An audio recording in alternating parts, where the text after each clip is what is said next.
Channel 29 Sports presents the Group AAA State Championship Finals. From Todd Stadium in Newport News, Virginia, it's the Hampton Crabbers and the Salem Spartans. Good afternoon, everybody. I'm Tim Cole, along with Bob Hintz, and on-field reports from A.G. Womble, and we're here at Todd Stadium for the championship game of the Group AAA Division I Finals. Bob, what are we going to be looking for this afternoon? Well, Tim, we're going to look at two teams that are very close in similarities in their philosophies. Both teams believe that if they play long enough, the other two or their opponent is going to make a mistake. They will capitalize on it. This happened with the Salem when they got into the playoffs and they played Pulaski County. Pulaski County stopped them. It recovered a fumble, which would have ended the game, but there was a penalty on the play. They got the ball back, ended up scoring and winning that game, and since then they've been on a roll. And if you know, with you and I this year in the playoff season, we have seen Hampton time and again take advantage of a turnover or a mistake by another team, get on top, and then it's hard to catch up with the Crabbers. Mike Smith says they've had a real good practice, and we're looking forward to a great game. It's just beautiful weather, Tim, and I'm glad to be here with you. So am I, Bob, and speaking with us today down in the stands, we're going to go now to a report from the stands and A.G. Womble. All right, we have with us now one of the Crabbers of the 1935 team, Ed Haldeman. Ed, you captained that team. Tell us a little bit about playing football in 1935 for the Crabbers. Well, in 1935, we had to play the 60 minutes. You didn't have enough players back in those days to play the whole game, but we had good ball players back in them days, and we played just like they play today, only they played a rougher game, I believe. All right, hold on.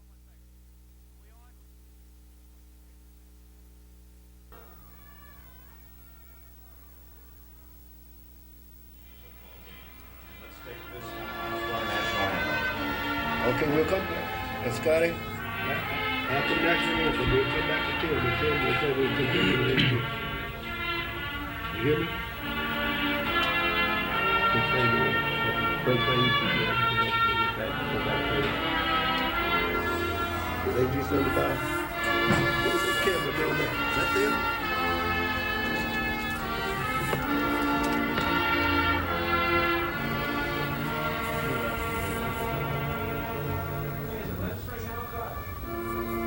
Okay, fine. She got the field mic for the national anthem.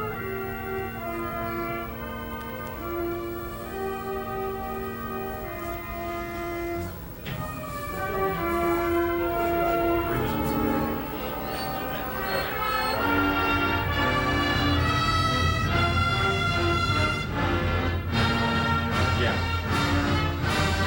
Fine, okay. Let's go!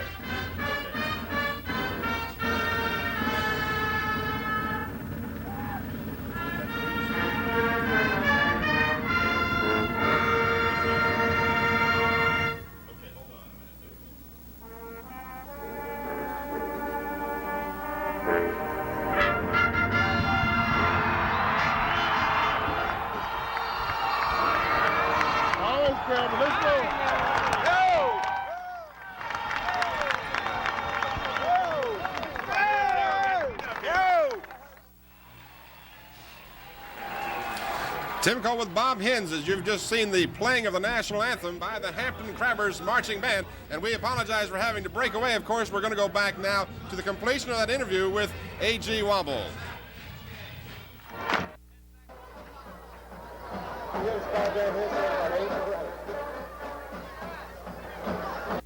All right, we have with us now Ed Haldeman, who captained the Hampton Crabbers in 1935. Ed, tell us about your thoughts on today's game. Well, we came here hoping Hampton will win today. They got a mighty good team, and we're mighty proud of them. And back in 1935, we didn't have it. Maybe they got 35 on the squad today. You guys played both offense and defense back in those days, didn't you? That's why we had to play 60 minutes back in those days. They didn't have enough players back. All right. This young man next to you, they called him the flashing halfback. Now tell us a little bit about him. Well, he played back in '34 with us, and he was a very good ball player. And They have him here today to tell you a few things about 1934. Okay. Mr. Turner, Raymond Turner now played 1934. Tell us a little bit about the differences in playing in 34 and now in 1986. They had no substitutes back during 1934. And during 1934, we had a tough football coach by the name of Bill Met. And he was some kind of tough on the young fellows. If you made any mistakes, he would kick you in your rump. All right. Do y'all have any predictions on today's game? Hampton's going to win. How many points? Hampton will win by 12 points, we hope. 12 points. Okay, thank you very much. I think About set to have the introductions of the starting lineups for the day. Let's go run down real quickly, Bob. The records for these teams, of course, the Hampton Crabbers are 11-2. Their only losses, well documented. Their loss to Lafayette and Kecoughtan. Salem lost but one game this season. They're 12-1 on the season, and their only loss coming at the hands of perennial power EC Glass, who they incidentally, at the end of the season, in the first round of the playoffs, revenged their loss to Salem by beating them by 7-0. So we're going to be watching two very fine football teams play this afternoon. The Hampton Crabbers are being introduced, and we're going to have, as I speak now, the captains for both teams meeting at the center of the field. Hampton is represented by Durack Kroom, number 7, and Will Jeter, number 89. And for the Salem Spartans, they are represented by number 62, Brad Braxton. And I can't pick up the other gentleman's number there, Bob. I'm not sure you can. It's 35, I believe, Tim. If I'm not mistaken. Well, let's say that it's Terry Wills, number 35, until we're proven otherwise. We're having the introductions of the officials. This gives you an opportunity to name the officials for today's game. The officials came from the northern region, and we have the referee today. He's got number 76 on. He's Art Giles. The umpire, number 25, is Chuck Norberg. The head linesman, number 22, is Ed Snyder.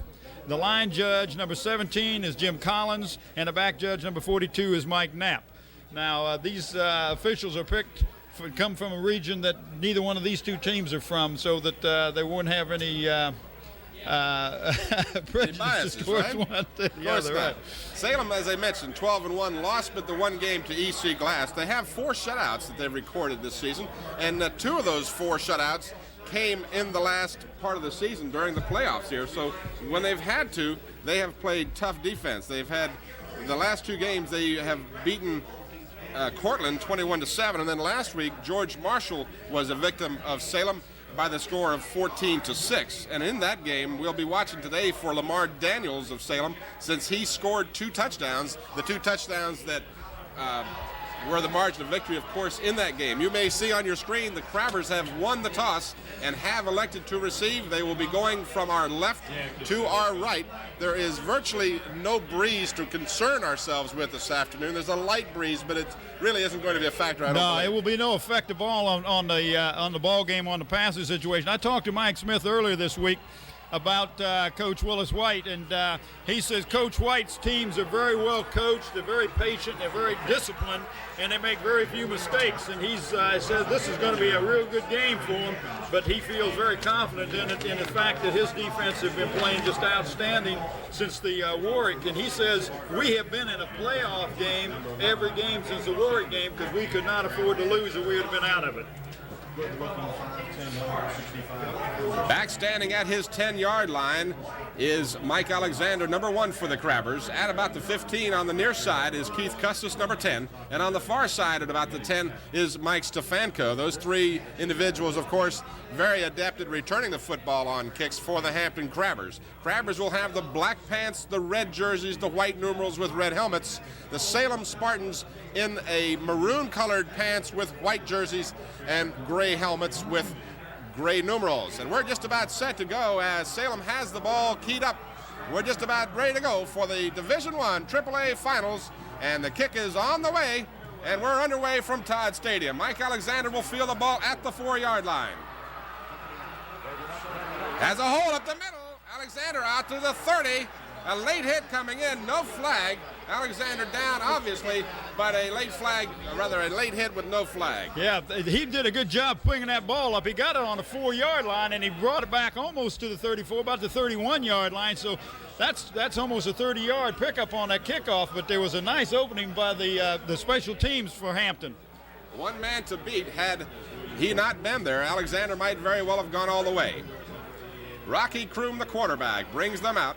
Wide receiver to the right. Handoff goes to Calvin Knight off the right side to about the 34-yard line. Pickup of 3 for the Crabbers. What we will see the Spartans doing today, Tim, they'll line up in a 5-3. And I talked with Coach Smith about it, and he would like to get them into a 5-2 situation, and he thinks he can do that by putting two wide outs to the same side where they have to take one of those linebackers and cover out there in the flat. And we'll see if he does that. I notice he's got 2 of them, so if he can spread that defense out, he'll give him a little better chance of running the ball.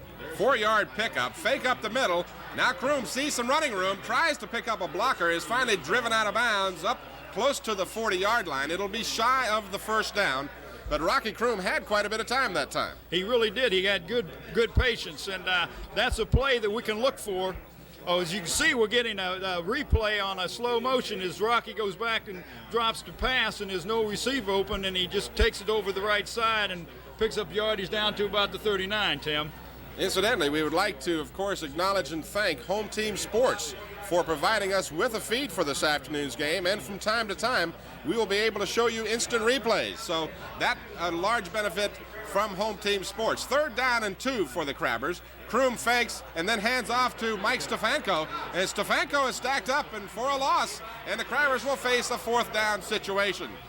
Well, this is a situation where they don't want to get in, but they're going to have to turn the ball over, not turn the ball over, actually they're going to have to kick the ball, punt the ball, because they're in a punting situation. Mike Husted will be on for the Crabbers to be kicking, as it is 4th down and about a yard and a half. Standing at his 29, the right-footed kicker gets it away. One man back at the 25-yard line. He is taken down immediately by a host of Crabbers. And a man back there was Randy Foley, number 23, for the Spartans of Salem. So now the Salem Spartans will have the football. We'll be watching quarterback number 5, Tim Smith, a sophomore, who's completed 49 of 116 passes this season, over 800 yards, 6 touchdowns passing for the young sophomore, and he also had about 209 yards rushing with 2 additional touchdowns. They'll run out of a nine formation, Tim, and sometimes they'll split their backs into a pro set, which they're set up right now into a pro set. And the quarterback is just a sophomore, but he's an excellent passer for a sophomore. At the 26-yard line, a handoff goes and immediately stopped for little or no gain. Johnny Meadows, number 44, the ball carrier for the Salem Spartans. He is stopped at the 28-yard line. As you can see, we got that on instant replay, and he is met right at the line of scrimmage and got picked up virtually no yardage. Well, they did give him a yard and a half on the play, Tim. Weymouth Williams, number 60, over there for the Crabbers. Pickup of almost 2 for the Spartans. 2nd down and 8. Fakes and keeps this time, looking for room on the outside. The Crabber defense comes up quickly, and Tim Smith will be stopped as he crossed the 30 to about the 32-yard line. Tim, what they'll do is they'll run a fake to the fullback, and that's one of their favorite plays. They'll run a fullback fake, and then he'll sprint out, and from that sprint out, he will also pass. He'll run a bootleg pass and a sprint out pass, but the Hampton Crabbers are ready for this. We have seen on film already a picture of Danny Mitchell, who does a lot of the breaking down of the films, and he's told me that this is some of the plays that young quarterback likes to run. The Spartans need to get across the 36. They've got it as they cross the 36 to the 37-yard line, and the Spartans of Salem will have the initial 1st down of the ball game. Carrying the ball that time for Salem, Lamar Daniels, who had 2 touchdowns. There we'll see it again as Daniels gets the handoff from Smith. It appears to be a little short, but his drive carries him to the 37-yard line, where he picks up the 1st down for the Spartans.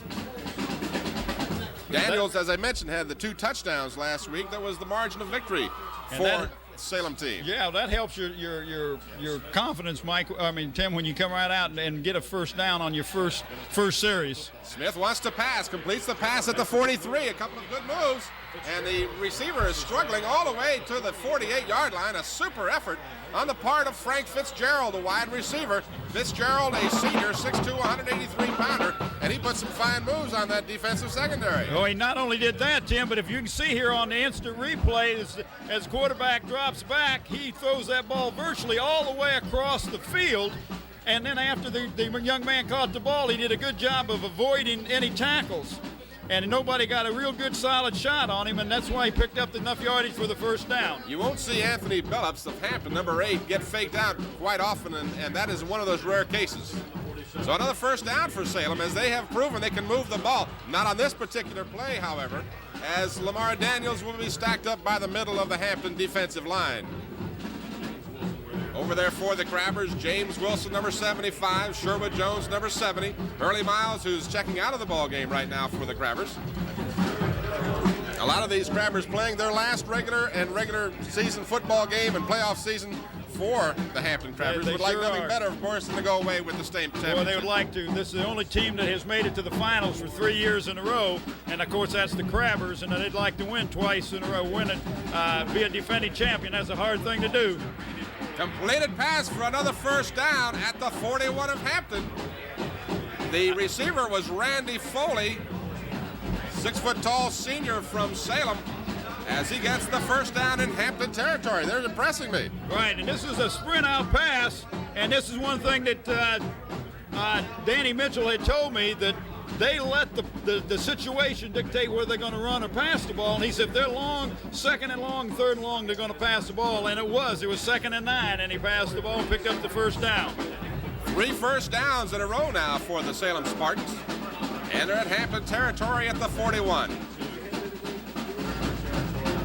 Smith again hands off to Daniels. Daniels is stacked up in there for the initial stop. Number 75 for the Crabbers, James Wilson, who has played superbly for the Hampton defense in the playoff season so far. I'll tell you what, Tim, the Hampton Crabbers are stopping the run. They're virtually giving him nothing up the middle with that fullback, which is one of their favorite plays, but they're really picking their defense apart with their play action. They evidently is freezing the linebackers and are not getting back into their drops, and they've got open receivers every time he's throwing the ball. 2nd down and 9 after a gain of about a yard. Smith hands off on the reverse, but Keith Custis was not fooled for a moment. Well, that was a reverse play from the wing, and he just had Keith Custis just did a fantastic job. We'll see that thing here on the. Let me correct myself. Replays. It was Sherwood Jones, number 70. Oh. It appeared that it was 10, but in fact it was 70. He looked a little bit too big to be Keith Custis. But he did an excellent job, as they could see on that instant replay. But now we got a 3rd and 14, so this is definitely a passing situation. Now he'll do one of two things here. He'll either do a sprint out or he'll do a bootleg, and he'll try to hit one of his outside receivers. But they've got to get 14 yards. Of course, this is what Hampton does all year long. They have given them 1 or 2 yards, and they'll give them a few first downs, but they'll bend, but they're not going to break. 6 minutes remaining in the first quarter. 4 12-minute quarters in high school. And it's 3rd down and 14 for the Spartans. Smith with time. Looks long. He's got a man open. It's just a little too long at the 5-yard line, off the tip of his hand. The ball intended downfield for the receiver. Just couldn't quite get to it. That was almost 6 points. That really was. That was an excellent pass. That young man dropped back and threw the ball to a point, and the receiver, had he left his feet, Tim, I believe could have caught the ball, but he just stuck his hand out. As we can see here on the instant replay, he's got good form of passing, and understand that he's just a sophomore. It really looked like he had a golden opportunity to catch that ball. As we've got a punt now, Stefanko fills it with the fair catch at the 10-yard line. Tim, this is a completely opposite thing than what we saw last week up in Richmond when they played John Marshall. John Marshall played just about the whole game at their end of the field, and now here's Hampton down at their 10. They started from the 31. I know Mike Smith will hope his offense gets cranking a little bit here and get a couple first downs so they get good field position. Well, the Crabber defense was able to stop Salem after Salem had racked up 3 first downs.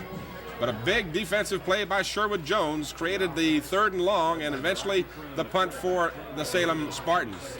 Handoff right side up to about the 13-yard line.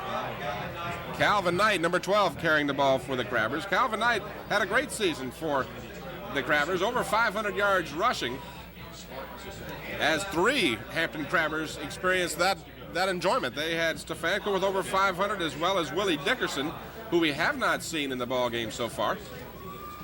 I did not get a report of any injury to Dickerson, but he has been a stalwart for the Crabbers during the playoffs. And Hampton's got such good athletes that you don't know who he's going to start in the game.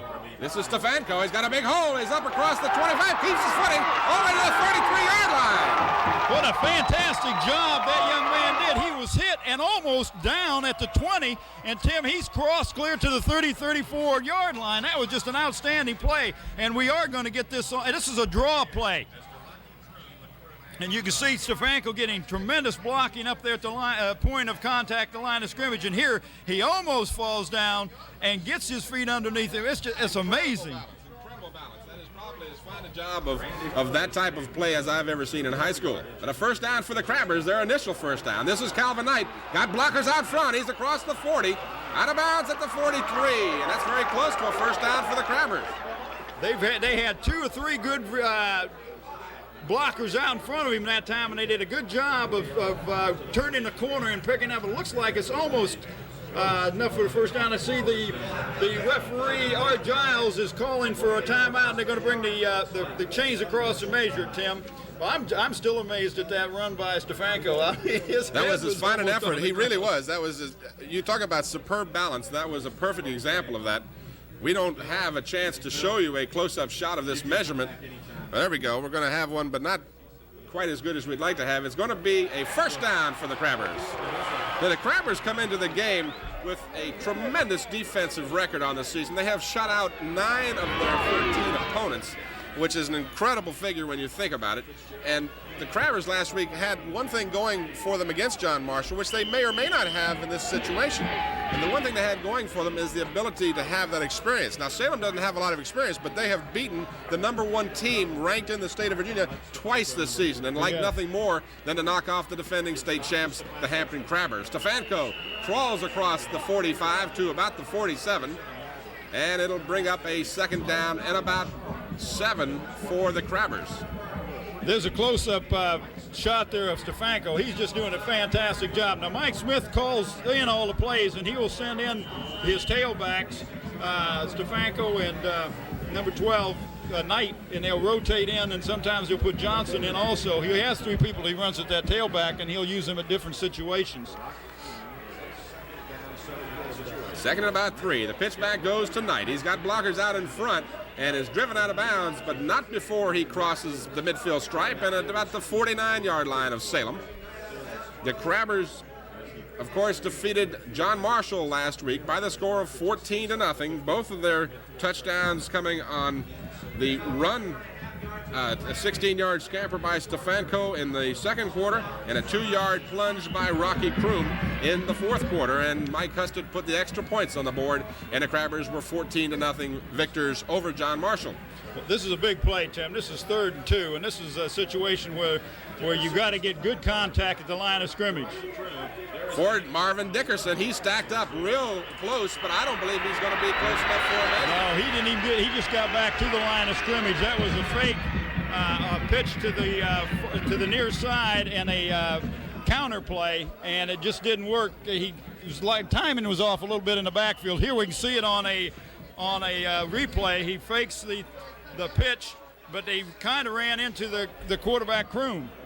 Well, I was curious now. I was waiting to give you a signal to see if we were going to see that irregular cadence that we have seen Hampton utilize very effectively last week against John Marshall. They apparently figure that Salem has read the reports and seen the tapes, because they're not even going to try to.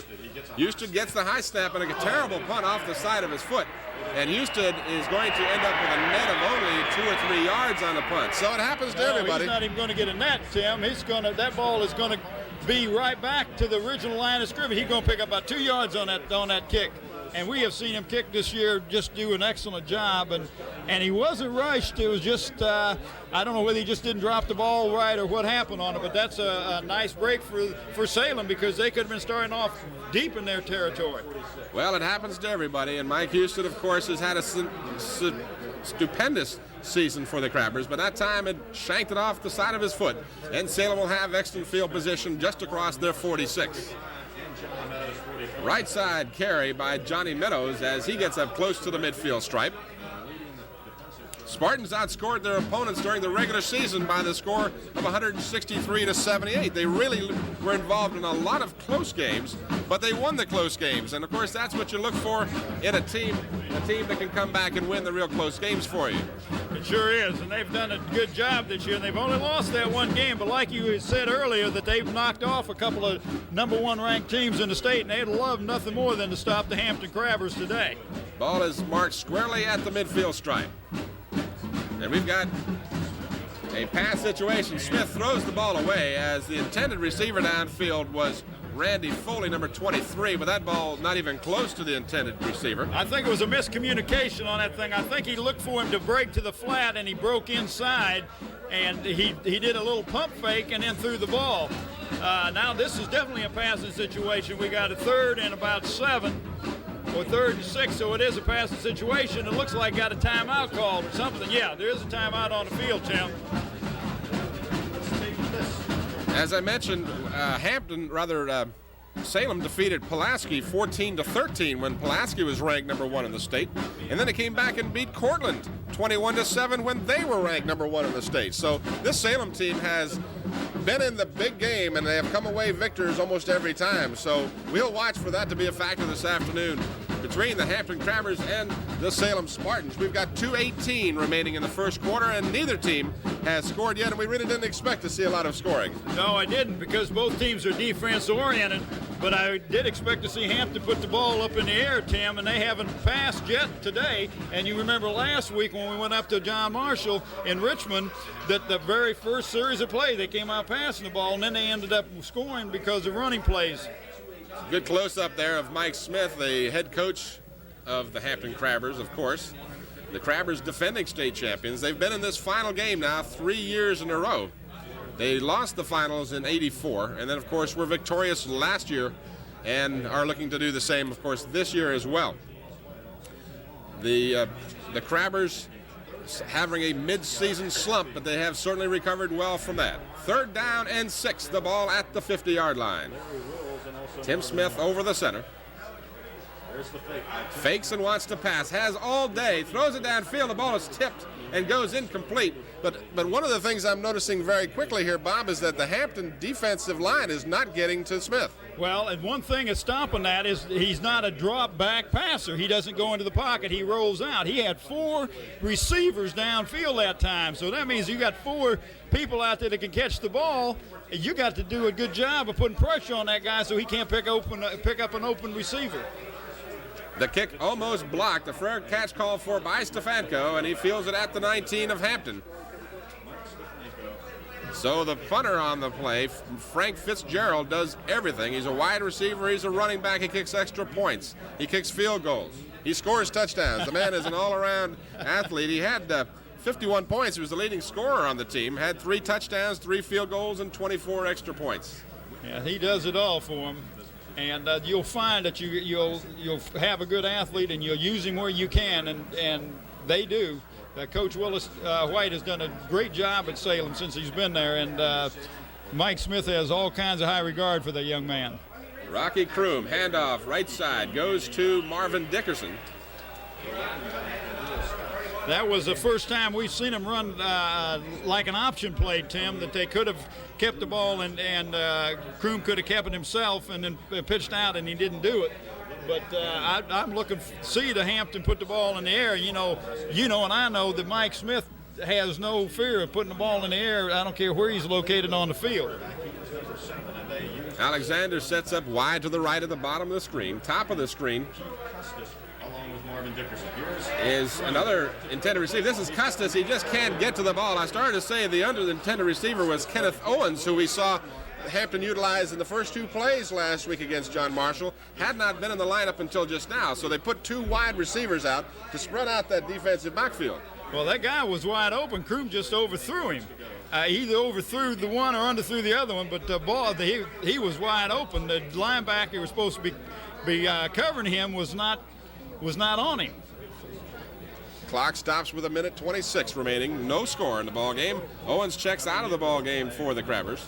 In comes John Crutchfield, number 88 for the Crabbers. Now they set up with 2 wide receivers to the near side. They've got Custis and Alexander side by side. Going downfield, he's got Custis open. He completes the pass at the 36, to the 40. Custis still on his feet, looking for a block. Down to the 42 of Salem before he's finally stopped. He did a good job. Number 7, Vince Parker, excuse me. Excuse me, Tim, I'm kind of excited. That was an excellent run because he ran down. I don't know if we're going to get it on the replay now. Yes, we are. And you'll notice that the 2 receivers that went out, that he broke into the seam and was wide open. But after he caught the ball, he avoids two tacklers right there. And I thought he was going to be able to break it for a long one, but the young man made a good tackle, number 7. That was Parker, Vince Parker, number 7. They've got it first down. The Crabbers at the Salem 41. The pitch back goes to Calvin Knight. Knight across the 40 to the 38. So a pickup of 3 yards for Calvin Knight of Hampton. Tim, if I'm not mistaken, this first time that Hampton has been in across the 50-yard line. I believe you're right. They had one other time. They punted when they were on the Salem 48, and Husted had that terrible kick, which netted them 2 yards to the 46. But this is the deepest penetration by the Crabbers. You're right on that. And they're at the 38-yard line of the Salem Spartans. You notice what'll spread that defense out a whole lot is if you connect on a couple of passes, and this is what the Hampton Crabbers are doing. Kroom again has a man open. This is Will Jeter, his leading receiver at the 23. The ball comes loose, but it was blown dead. The ball will belong to the Crabbers, and it'll be a first down at the Salem 22. And, Tim, we only got 12 seconds left on the clock, and, of course, they stopped the clock to move the chains, and then they'll put it up again. Here we go with the replay, Tim, if you can pick that up. Well, this is Kroom. He's looking downfield for Will Jeter. Jeter is, again, about 15 yards downfield, makes a fine leaping catch, and then holds on to the football. He's driven back. There you see the ball comes loose, but not before he has stopped his forward progress and was obviously in the grasp of the tacklers. So the Crabbers will remain the team of possession, but the time has run out here in the first quarter. The Crabbers will have it 1st and 10 at the Salem 21. And right now, let's switch down to the field for an on-the-field report by A.G. Weldon.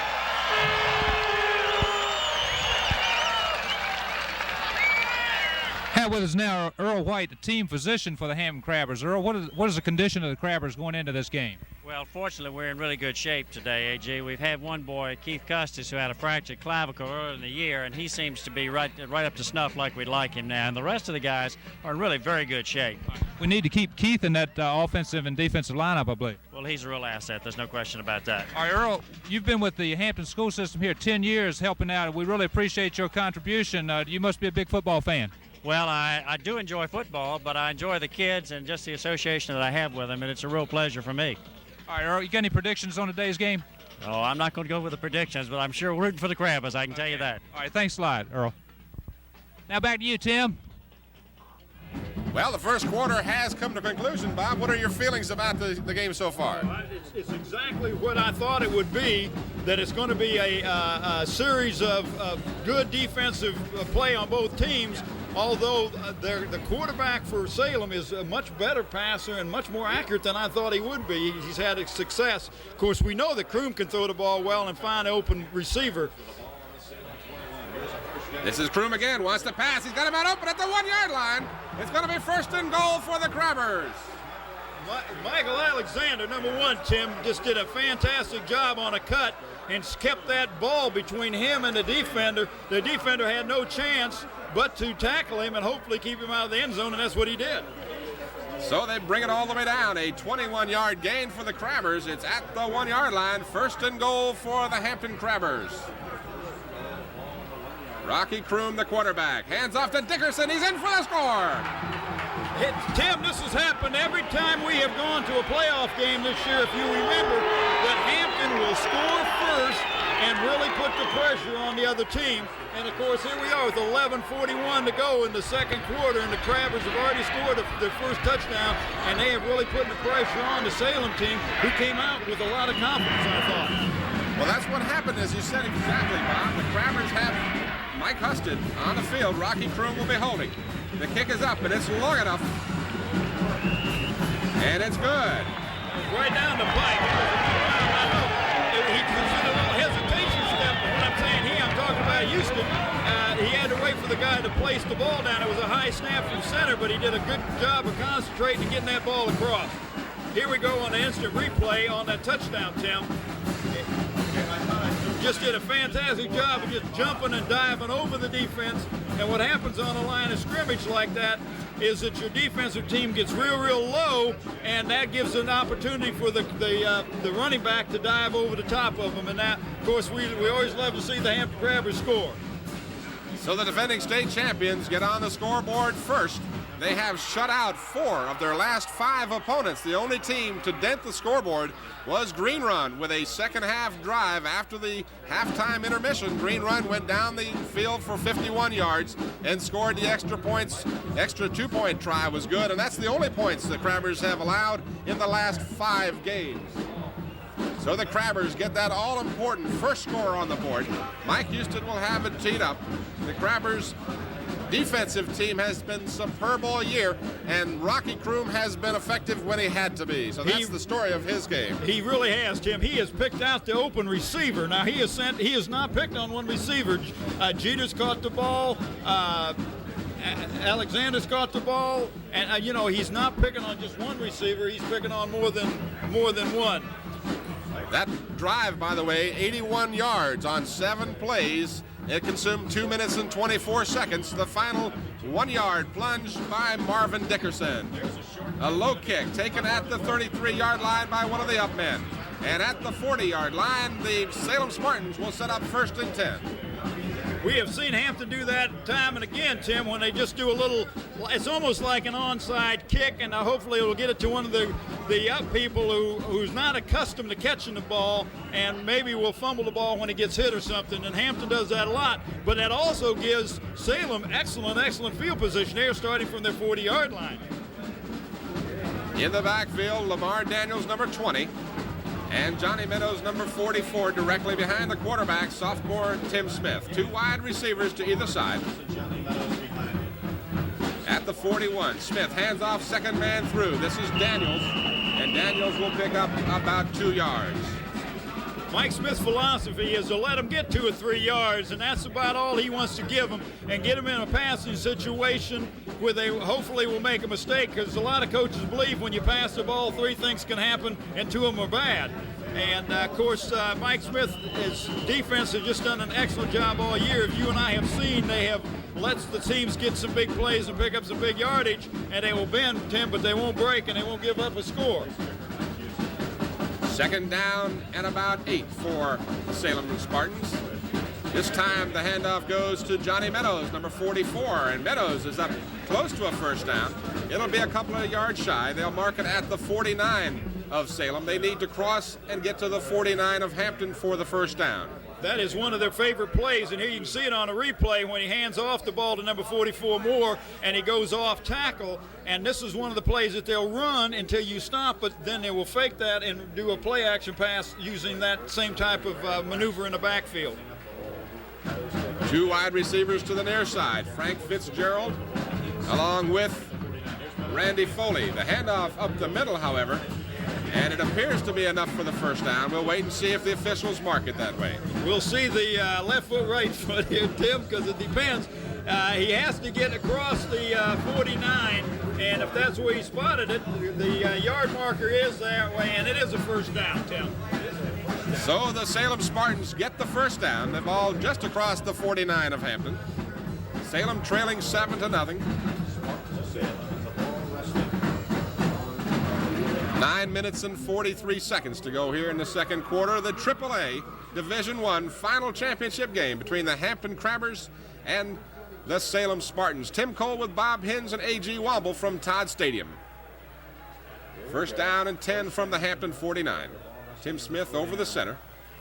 Fakes the handoff along the line of scrimmage. Smith cuts it inside, gets to the 45. Over there on the stop for the Crabbers, 75, James Wilson. 78 for the Crabbers is on the stop as well. That's Derek Cooper for the Crabbers. Here we show it on a replay where he gets the ball and he sprints out, and it looks like it's just a designed run, Tim. There was no situation that didn't look like he was even going to attempt to pass the ball that time, and he picked up about 3 yards on that play. The ball just across the Hampton 45.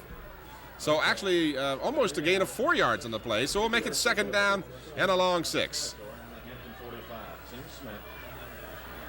Smith has time, now gets a little rush, steps away from a would-be tackler, cuts it across to the 40, down close to the first down.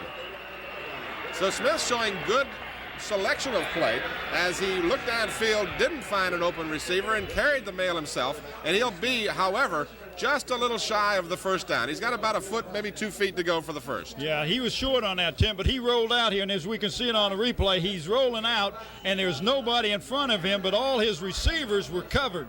And he did the smart thing, and that was to run the ball, because had he tried to pass it, it'd either been incomplete or it'd been an interception. I look for the fullback here to go off tackle to pick up the play this time.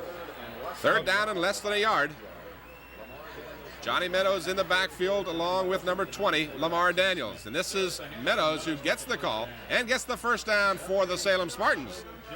So they'll mark it just shy of the 37 of Hampton. Salem coming back now after Hampton had gone 81 yards for that touchdown.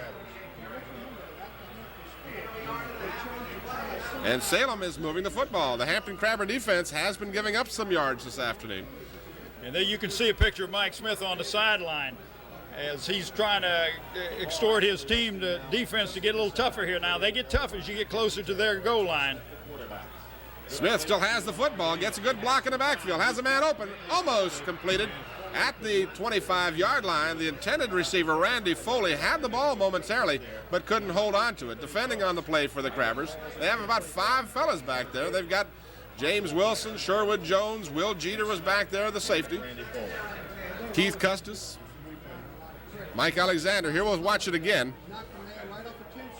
Good block right there as Weymouth Williams was putting the heat on Tim Smith, and he got it down. The ball was in the hands of Foley. He really should have been able to make that catch. But you can see who was right on top of him was number 89, Will Jeter, who was also the defensive end for the offensive end for the Crabbers, and he plays the safety position. But that was an excellent pass, hit him right in the hands. Second down and 10. The clock stops at 7:31 to go in the first half.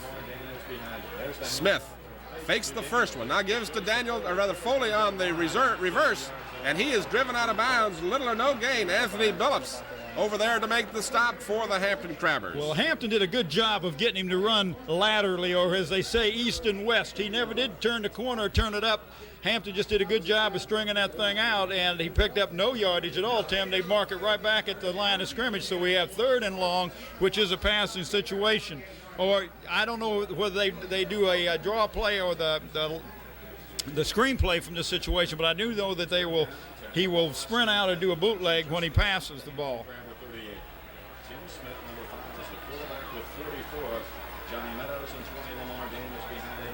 Smith calling the signals. Wants to pass, has time, downfield, incomplete, as the intended receiver, Frank Fitzgerald, had the ball in his hands again. So Smith is having kind of a tough first half here, but it's not really so much his inaccuracy as it is his receivers having a little difficulty holding on. That's true, Tim, and that's about the third or fourth time we have seen the ball go right into hit the hands. And here's we see it on the pass play where he throws the ball, and it just goes over the top of the guy's hands. He hits it on his hands, and it looks like he's going to catch it, and then it was almost picked off to boot. And here we go with the punt. Fitzgerald does the punting as well. Fair catch called by Stefanko. He's hoping it'll roll into the end zone, and it does. So the Crabbers will have it coming out to the 20-yard line. And that was a real smart play. A lot of people will go back and they'll want to try to run that ball, but he would have had to catch the ball inside the 10-yard line. Here he let it bounce into the end zone, and Hampton will start off at their own 20-yard line. Rocky Kroom, the quarterback. There you see him discussing the play, which is coming in from the sidelines by Mike Smith. Keith Custis brought it in. Rocky Kroom, 98 completions out of 192 attempts on the season. A little more than 1,400 yards. Kroom with one setback. This is Dickerson. Dickerson gets the big opening and crosses the 35. And the Crabbers are in business with another first down. They did a good job that time. They put a double wide out to the left side, Tim, and spread them out of that 5-3 into a 5-2, and boom, right here you'll see it. He was the only back, and one man missed a tackle right on the line of scrimmage, and he had nobody until he got to the secondary and had to be a defensive back to make the tackle that time. So a 15-yard gain for Dickerson. Now a timeout being called by the Salem Spartans as they looked down the field and weren't pleased at all with what they had going on. What we see on the far sideline, just at the top of your screen momentarily there, you saw the coach talking with the player involved that came over there. That's Larry Wills, one of the co-captains for Salem. Well, he went over to the sideline but had not called timeout, had his helmet on, so I don't know whether he thought he had called timeout or what. But this is, excuse me, Tim, this is one thing that Mike Smith told me when I was talking to him Friday, that what he was going to try to do with the Salem team is it's such a good defensive team from that 5-3. He said if we can put a double wide out and make them shift into a 5-2 and spread that defense out a little bit, then we'll be able to pop a guy for a pretty good sizable game, which they just did, picked up 15 yards on that gain. And if you remember, the first the first touchdown drive they started from their 19 was an 81-yard, and here they're starting from their 20. I know you got a couple things you want to say, so let me hush here a second. No problem. We'll get to that as soon as they reset the ball here. WHCS Channel 29 has covered an increasing number of football games this year. Hopefully we'll be able to bring you some basketball games later on this season as well. If you appreciate our program efforts, we invite you to give us a call at 851-8411. That's 851-8411, extension 334. Only through your continued support of Channel 29 efforts will we be able to continue to offer these programs. Rocky Kroom wants to pass again. He's got Alexander at the 33. Xander still on his feet, finally taken out of bounds at the 45. And that looks like another first down, Tim. Hampton is just showing us everything. They're showing all kinds of formations out in here. We see Kroom stepping back on a fake on a dive play and then hitting Alexander on a quick hit over to the side like a little screen pass, and then he does a good job after he catches the ball avoiding the tackle. And enough for a first down as the Crabbers now, starting this drive at the 20, have taken it out to their 46. We sure want to thank the Home Team Sports for these instant replays. This is something we haven't had all year. This is really kind of neat. It absolutely is. Calvin Knight doing some fine moves as he crosses midfield and gets down into Salem territory. Calvin Knight picking up about 8 yards on the carry. They'll mark it at the Salem 47-yard line. They need to get to the 44 for the first. So Knight picks up 7, and the running game is starting to work. There you see Calvin Knight as he cuts outside and picks up about 7 yards. Blocking for him on the play, Mike Alexander, number 1. And here we have Hampton just with a one wide out this time with a split backfield. Dickerson gets the call, and he gets nothing as they read that play perfectly. In on the stop, number 70 was Andy Trail for the Salem Spartans, along with 35, the co-captain, Larry Wills. So he loses a yard on the play, does Dickerson, and it brings up a third down and about 4 for the Crabbers. And another one of those crucial situations as we see the play coming in from Calvin Knight on the sidelines. Near side comes Keith Custis. Will Jeter sets up at the top of the screen at the wide receiver position on the right side. Kroom wants to pass quickly, does to Keith Custis. Custis gets close to the first down. Oh, he did a good job of diving over the tackler to pick up that first down, Tim. If he'd stayed on the ground, he probably wouldn't have picked it up, but that was a real good call. Mike Smith has a lot of confidence in Rocky Kroom throwing that ball, and a lot of times we will see a situation there. Here we go with a real quick out to Custis, just a short out, and you notice he just dove over and picked up the yardage for the first down. So they've marked the ball at the Salem 43, just shy of the 43. A first down for the Crabbers as they have been controlling this football now. 5 minutes and 11 seconds, the clock moving. Crabbers on top, 7-0. Fake, and Kroom wants to throw. Throws it down for Alexander. It's going to be intercepted at the 4-yard line. And a fine play on the part of Vince Parker, the defender on the play. So the Salem Spartans come up with the turnover. And that ball was never really catchable for Mike Alexander. No, Mike couldn't get position, and there was a tremendous job on the defensive back to stay with him all the way down and intercept that ball. And here we go. We can see the long pass of Crooms, and you notice that he has no position at all. Alexander had no position at all to catch that ball. In fact, they give him kind of a break. They spotted the ball on the 4-yard line, and it looks like to me that he was tackled at about the 2-yard line. Well, they're in a situation where they cannot make a mistake down here, Tim, at all.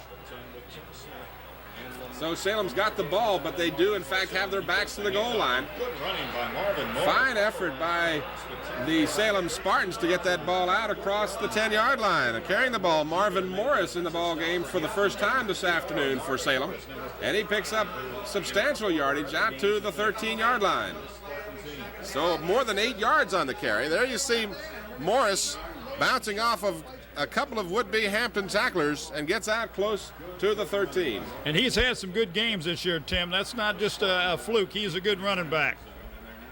So Salem gets a little breathing room now. They've got a second down and about 8. Smith again to Morris. Morris goes across the 15 and gets the first down.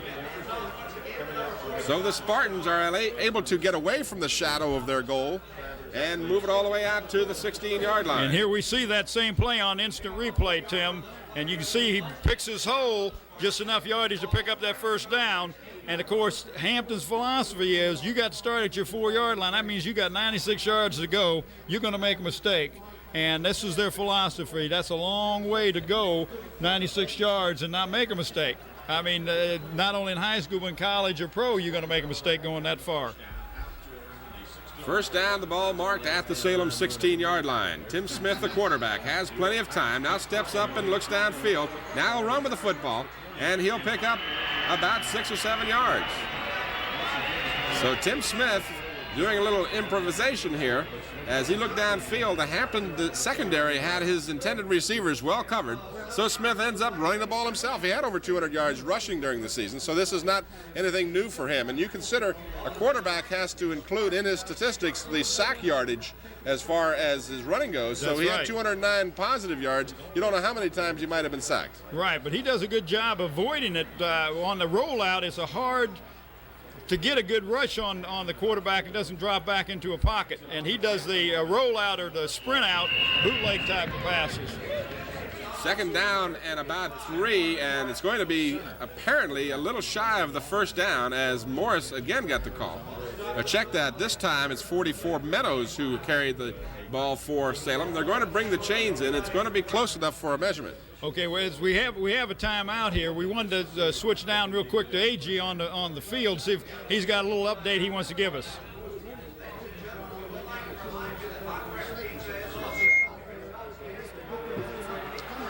Well, I guess we didn't get a chance to get to him. There was a picture of Mike Smith, and they, as you can tell by the reaction of the crowd across the way, and this is an excellent crowd, Tim. Doesn't look like there's a seat anywhere, that this stadium is packed today, but he did pick up the first down. So it is 1st and 10, and the clock is running with 2:26. And he's got a long way to go for a score, but you can bet your boots he's going to put that ball up in the air. At the 27 of Salem, Tim Smith, the quarterback.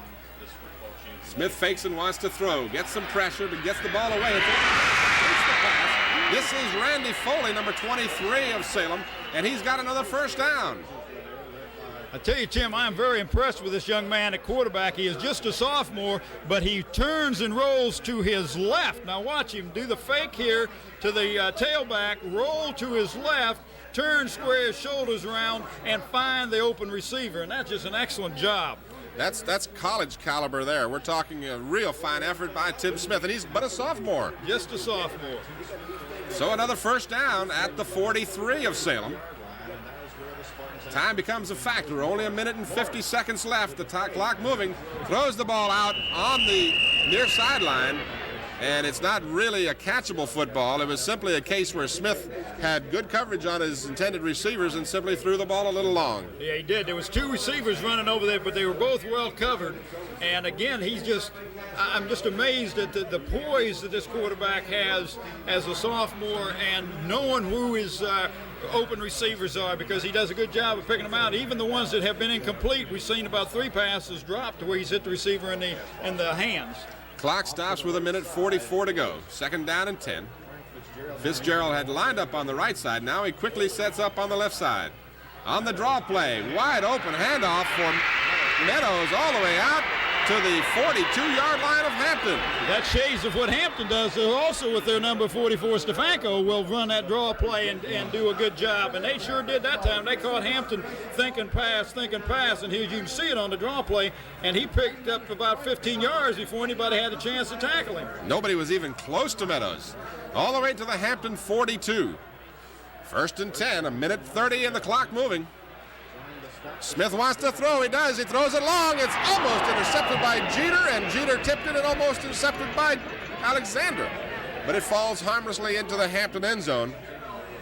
Well, he just threw that ball up hoping that his receiver would run underneath it, but being a great receiver himself, and I'm talking about number 89, as you can see here, Will Jeter does a good job of playing center field and going up for that ball and just tipping it out of the way. And as you said, Alexander almost come up with the interception also. We got a 2nd down and 10 now, 10 with 1:23 to go. And young Mr. Smith threw that ball 50 yards.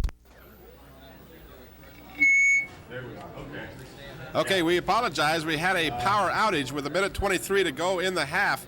Salem drove down the field and was getting real close to scoring, and they ran out of time. As they got down to about the 18-yard line, they had to, in fact, they called a timeout. They could have gone for the field goal. They threw the ball and completed to Fitzgerald at the 10-yard line, but Fitzgerald was unable to get out of bounds. He was stopped in bounds, and before the Salem team could get their kicking team on the field, the time ran out. So Hampton was able to keep their 7-0 score here at halftime, and that's the way we stand right now. So even though you missed the last 23 of the first half, and we apologize for that, you're unable to do so. And we're going to switch down to the field now for A.G. Womble. Now with us Coach Bill D. of Phoebus. What are your thoughts on this first half here, Coach? Hey, gee, I think it was a very well played first half. I think it's a feeling out process for both teams. Hampton was feeling them out, ran the ball a little bit, and then I think they found out they can throw the ball pretty successfully on them. I look for them to possibly throw the ball a little bit more in the second half. Salem, I was really impressed the way Salem came out. Coming against a team like Hampton, I feel like they came, like we'd said, they came out to win. And the situation, they moved the ball a little bit against them, had a little drive going, kept field position. I thought they did a very good job. All right, Coach, what about the second half? Now, if you're coaching the Crabbers, what is it going to take to win this game? Well, I think Hampton just has to play, the type of ball they've been playing. I think they've, felt them out a little bit. I think you'll see them mix it up a little bit more, possibly throw a little bit more in the second half, because I really feel that Hampton can hurt them with their passing game. All right, Bill, just briefly now, congratulations. Your great year at Phoebus. You were 9-3. You voted Peninsula Coach of the Year by the Peninsula Sports Club. What's in store for next year, and can you repeat that performance? Well, I don't, we'll just have to wait and see what happens next year. I just like to, all my assistants and the players and the whole school took a complete effort, and we just had one of those great years. And I'm hoping that we're building a program. I hope we can, keep it up. All right, Bill, we're glad to have you here in Hampton, and hope you stay many more years. I appreciate it, AJ. Thank you very much. Okay, that was Coach Bill D. of Phoebus, and Tim, now back up to you. Thank you, A.G. This is Tim Cole with Bob Hins back at the halftime ceremonies being conducted here at Todd Stadium. Our score at halftime is the Hampton Crabbers 7 and the Salem Spartans no score, as halftime has come to a conclusion. Again, we apologize for losing the feed there with 1:23 to go in the first half. The Spartans were able to keep the drive going, just to recap briefly for you again, and they were able to get all the way to the Hampton 10-yard line, but simply ran out of time and timeouts. On a completed pass to Fitzgerald at the 10-yard line, he scrambled for the sidelines, but was stopped before he could get out of bounds. And with only 10 seconds on the clock, the Salem team simply didn't have enough time to get the kicking team on the field to try for the field goal. 60 seconds. Bob, the game pretty much what we expected so far. Really did, Tim, and I was very impressed with the quarterback for Salem. Just being a sophomore, he has really showed so much poise out there in a real situation where he had to start from the 4-yard line, and they went all the way down and did have a chance, had they been able to call the timeout, to kick a field goal and at least go in with 3 points at halftime. I know both teams are going to make some adjustments during halftime, but we just saw an excellent first half of high school football. There were no penalties at all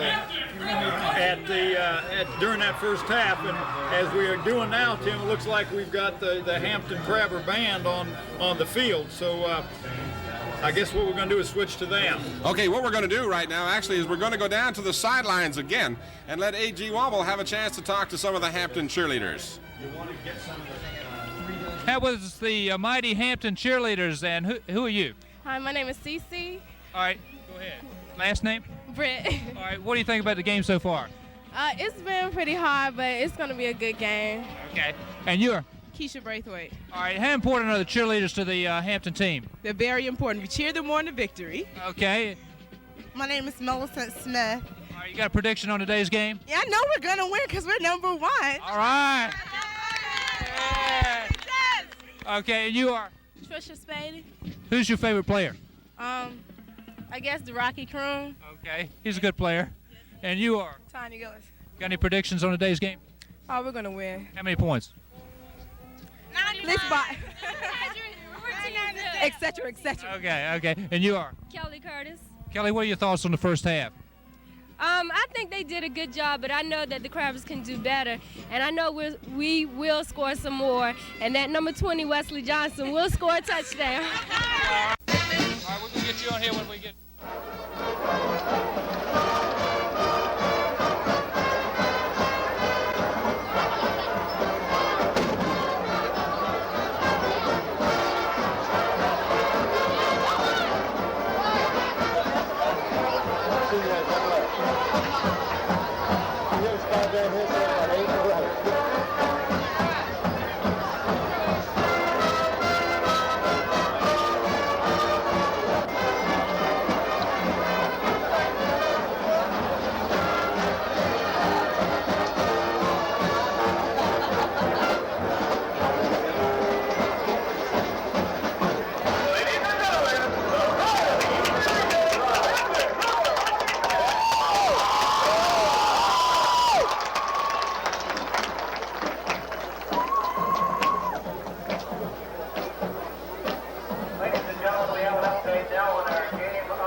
Tim Cole with Bob Hins back in Todd Stadium. The second half just about set to get underway. The co-captains are meeting at the center of the field to discuss the situation for the second half. The Crabbers will be kicking to start the second half to the Salem Spartans. Our halftime statistics for the Hampton Crabbers: they had 8 first downs. They completed 5 out of 7 passes. Rocky Croon was intercepted 1 time. Total of 90 yards in the air.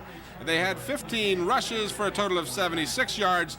Their total at halftime, 166 total yards, 2 punts for only an average of 18 yards. You may recall one of those, a 2-yard net punt by Mike Houston off the side of his foot. No penalties, no fumbles, 1 turnover, 2 out of 4 on third down conversions for the Crabbers, and they possessed the ball 8 minutes and 54 seconds. For the Salem Spartans, they had 10 first downs, 5 out of 12 passes completed, no interceptions, 63 yards in the air. They had 21 carries for 73 yards, a total of 136 yards at halftime. Their punting average 3 punts for 34.3 yards, no penalties, no fumbles, no turnovers, and they completed 3 of 6 third down conversions, and their time of possession actually twice that of the Hampton Crabbers, over 15 minutes, and all of these statistics compliments of Ken Felix here at Todd Stadium. Mike Houston gets the kick underway, and it's fielded at the 10-yard line by Vince Parker to the 30. At the 32-yard line, he's taken down there by the Hampton Crabbers, Anthony Hyman. That was a good kickoff, Tim. If you notice, remember last time when Hampton kicked the ball after that touchdown, that they did a little like a little onside kick, and they're going to start off at the 32-yard line.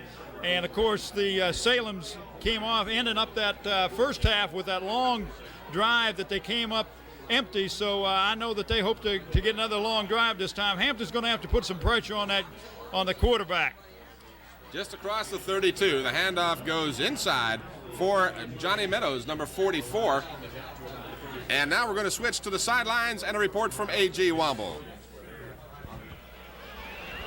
Dr. White, what about Keith Custis' condition? Well, Keith is, I think, going to be fine. He did take a hit helmet over the right side of his hip area right in the last series of downs, and has a little abrasion there, but I think he's going to be all right. We put a little spray on it. He's a tough kid. Watch it closely. You bet. Okay, thank you. All right, now back to you, Tim. All right, thank you, A.G. Second down for the Spartans at the 35-yard line. Second down and about 8. Tim Smith, the quarterback.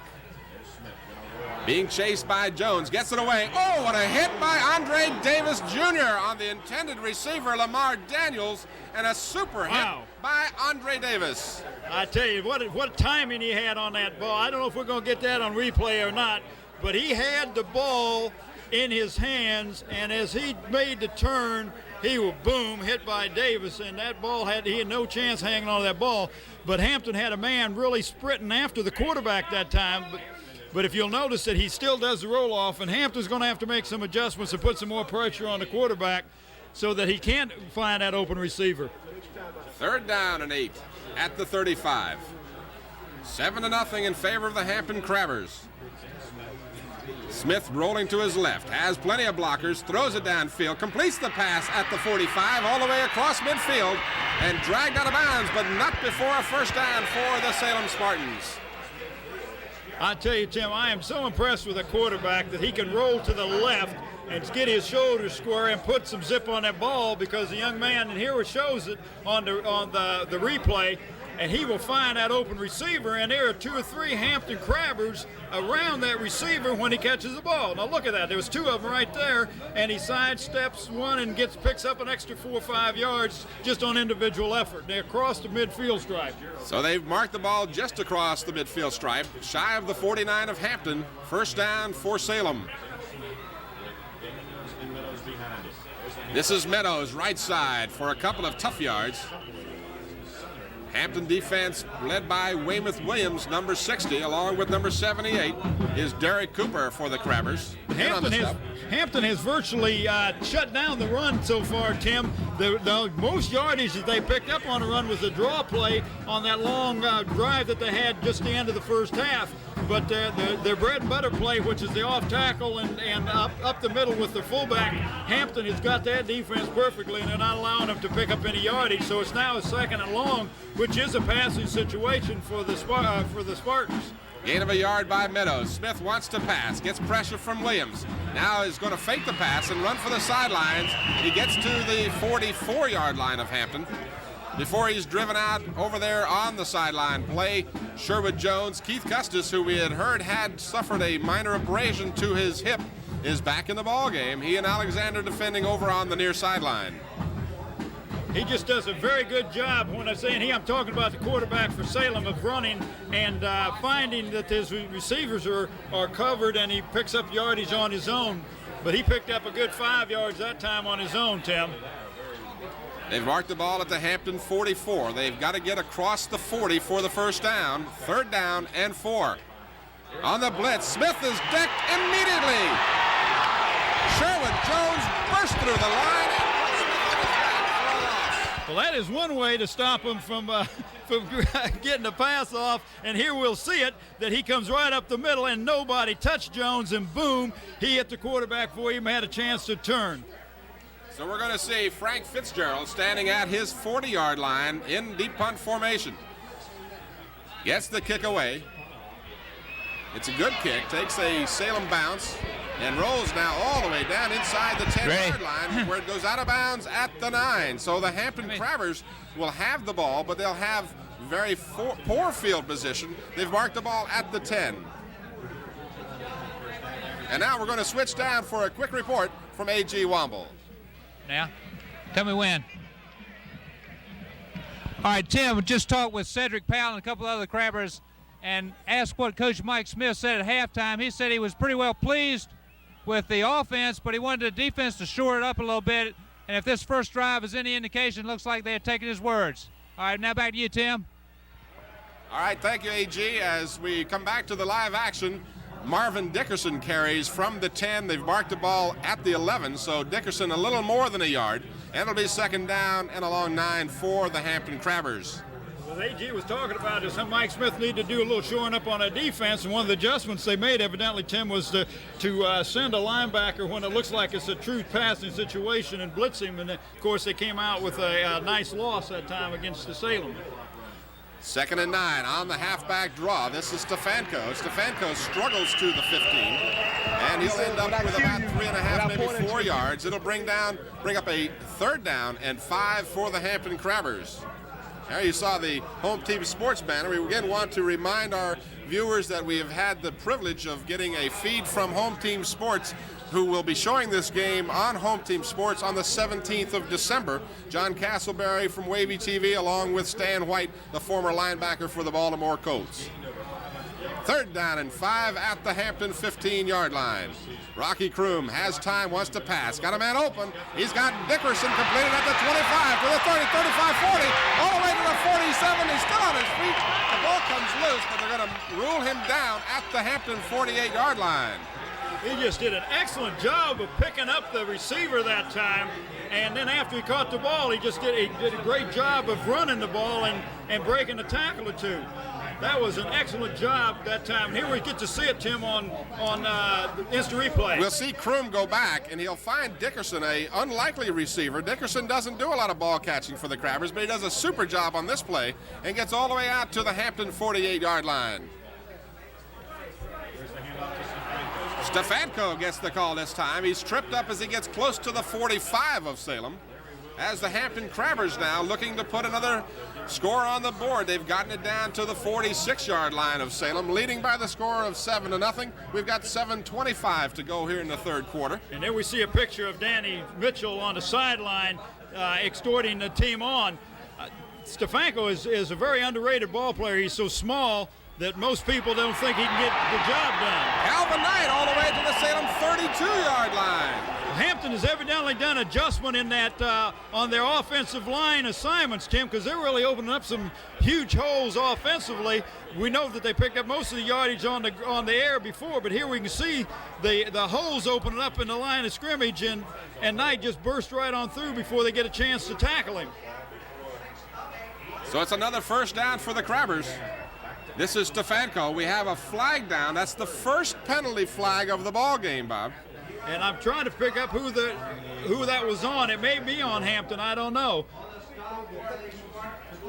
Stefanko got the ball to the Salem 30, a pickup of 3 yards, a holding call against the Crabbers. So neither team had been called for a penalty in the ball game. They really haven't, Tim, and that's really a hard thing for the coaches to, because that was away from the ball. I mean, that had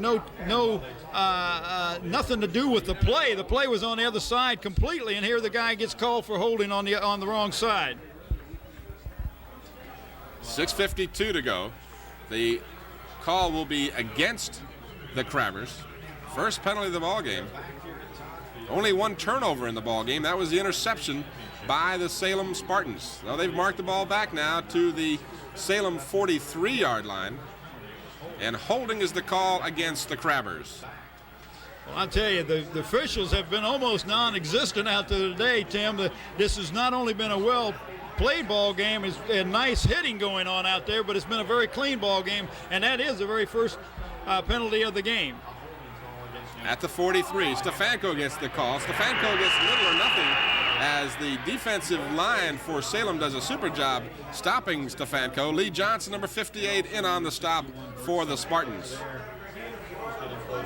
Stefanko, not a big football player as they go. Stefanko only a 5'7", 140-pounder. We've mentioned before, he's small in size but big in heart. He does an excellent job when he gets the ball. Now Hampton is going with a double wide out on this side to get Salem out of that 5-2, get him into, 5-3 and get him into a 5-2. He's got his man completed at the 28-yard line. That's Mike Alexander. Alexander coming into the ball game had 36 catches to lead the Hampton Crabbers of over 530 yards in receptions. Here we're going to see it again. Yes, here we go, Tim, and you can pick it up and see how he breaks into the seam. Wide open, a good hit by Foley on the play for Salem, but not before Alexander gets big yardage, and they get some of that holding call yardage back, and it's now a third down. They've marked the ball at the 28-yard line, and we've got a timeout on the field. And while we have that, go ahead, Tim. I was just going to say that Salem is the one who called the timeout that time. What I want to do is mention, Bob, that the Department of Special Education and the Hampton school system are asking for volunteers to serve as surrogate parents for special education students who are in foster care or in the custody of the courts. Volunteers will assist with planning appropriate educational programs for students. Training will be provided. For additional information, please contact Dr. Brenda Williams of the Department of Special Education at 851-8411, extension 342. 5:45 to go in the third quarter. Tim Cole with Bob Hins and A.G. Womble at Todd Stadium for the Group AAA Finals of the Division I High School Championship. Tim, we've got a third and a situation where it looks like 3rd and 5, but that's great because they have to start off with the first and about 20 or 25 with that holding penalty. So I look for them to put the ball in the air. Now, Rocky tried his irregular cadence count. I was wondering when he might do that. I assumed that's what he was doing because he did, in fact, go up to the line and call some signals, but Salem would have nothing of that. That's what you call a real disciplined team. They have done a good job of scouting the Hampton Crabbers and know that Hampton is going to pull that, and that is just called a hold play, Tim, that Rocky gets into the linebacker or into the huddle and just calls hold, and that means nobody has any assignments but just to hold still there. This is a replay of that earlier completion to Alexander by Kroom. You saw how wide open Alexander was able to get, and Rocky Kroom has just been phenomenal. In the first half, he completed 5 out of 7.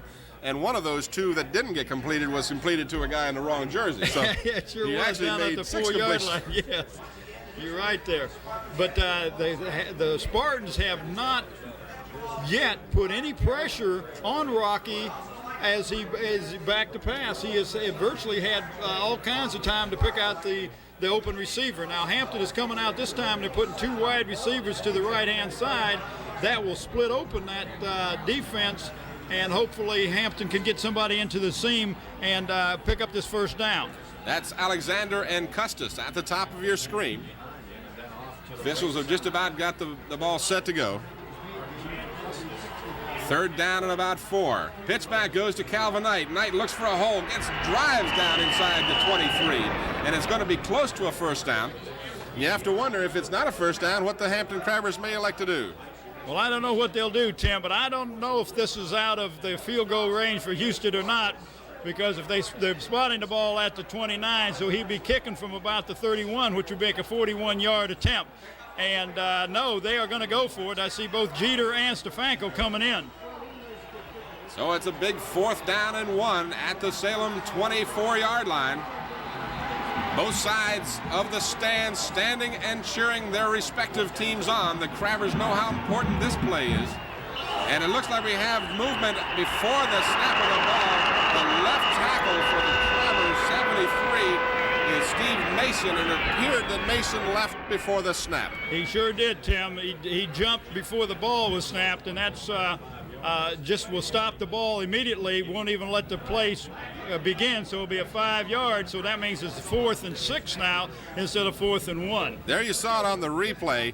Mason just left a little early in his anxiety to get that block, and it's going to be a costly penalty as the Crabbers with a 4th and 1 now face a 4th and 6. Now what do you do, Bob? Well, now you put the ball up, Tim. Now, that's what you and I know what we'll do, but you also notice he got number 44, Stefanko, in there, and he has run the draw from this situation many times. He fakes the handoff to Stefanko, has plenty of time, has Alexander open at the 5 yard line, but he can't connect on the play. The ball just a little tall for Alexander, so the Crabbers give it up on downs, and Salem holds. Their defense comes up with a big play. And that was a big play because the Crabbers were on a march and very possibly could have gone down and scored, but they made a mistake and actually made 2 mistakes, and both of them were costly, and they were both penalties, Tim. Now, you saw the replay. Alexander couldn't have gotten that ball under any circumstance. It was just a little too tall, and it's one of those times that Rocky Kroom is unable to connect here in the ball game. So on downs with 4:54 to go in the third quarter, the Salem Spartans now will look to come back. They've got it at their 29 yard line. Tim Smith has Morris and Meadows in the backfield. Second man is Morris. Morris gets across the 30 to about the 32 yard line. Marvin Morris, a big fullback. Check that, they list him as a tailback. He comes in, he's a 5'11 and a half senior. And Morris picks up about 3 yards, make it 2nd down and 7 for the Spartans. All year long, when it's been a 2nd and long or 3rd and long, it's been a passing situation for Salem. And of course, this is where we're going to play some cat and mouse to see if Hampton is going to shoot the linebacker like they did before, Tim. Smith has time, but now his protection breaks down, and Sherwood Jones and James Wilson smother Tim Smith at the 21 yard line. That was a good job, but number 70 is the one that came from the linebacker spot and actually shot the gap and got inside, as you see here. But number 75 was also coming.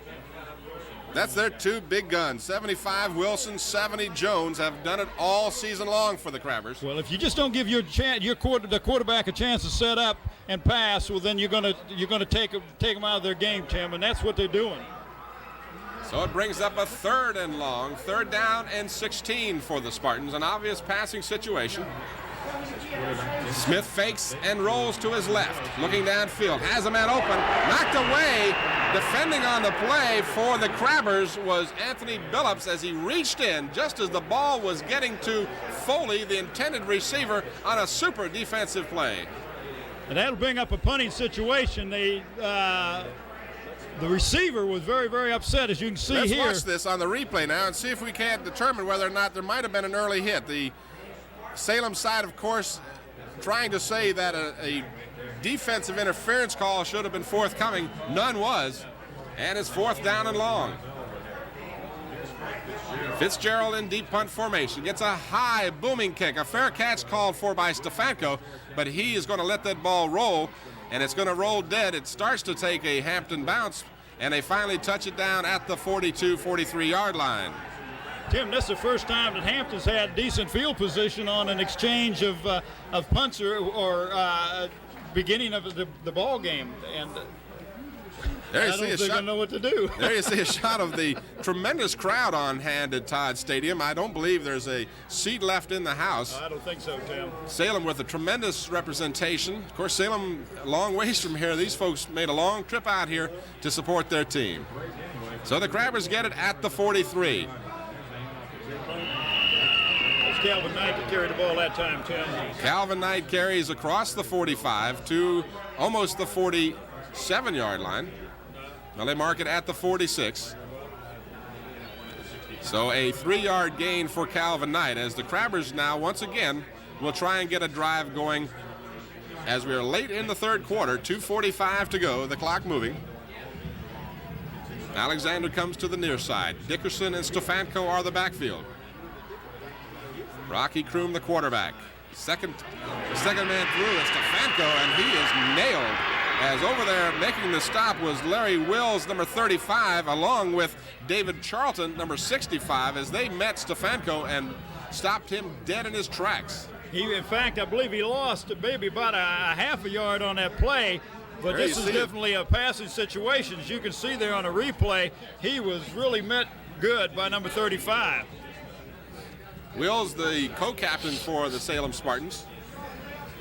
And now it brings up a third down and about 8 for the Crabbers, a passing situation. Alexander sets up on the near side. Kroom, again, has time. He's got Alexander open at the 40, down to the 38-yard line, and it'll be enough for a first down for the Crabbers. The Hampton Crabbers have been doing a good job with the receivers of finding the splits in that zone. And here we can see as Rocky goes back and fakes the handoff and passes the ball and hits Alexander as he breaking right across the middle, open in that seam of the zone, and does a good job of concentrating catching the ball, Tim. Defending on the play was Vince Parker, number 7 for Salem, but not before Alexander gets the first down. They've marked it at the Salem 39-yard line. This is Stefanko across the 35, where he is met and driven back by number 20, Lamar Daniels, a two-way performer for Salem. Daniels, the hero in last week's victory with 2 touchdowns, as Salem defeated George Marshall to reach the finals of the AAA state championship.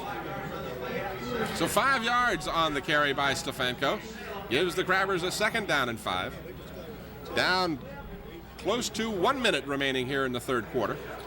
Crabbers leading by a mere touchdown. Marvin Dickerson scored it. Husted got the extra point. Calvin Knight is stacked up at the line of scrimmage. In there on the stop for Salem, number 70, Andy Trail, there to meet the ball carrier for little or no gain. Tim, as we have seen today, and this is something that was kind of predicted to me about the coaching staff, that this Salem team has an excellent defensive team, and they will stop that run. And the only time Hampton seems to pick up a lot of yardage on the run is after they've done a good job on the pass play. There you see Coach Mike Smith of Hampton, concerned to say the least. Kroom again wants to pass. Now steps up, has some running room. He's going to run for the first down. He's still on his feet all the way down to the 20-yard line. Oh, what an excellent individual effort by Rocky Kroom.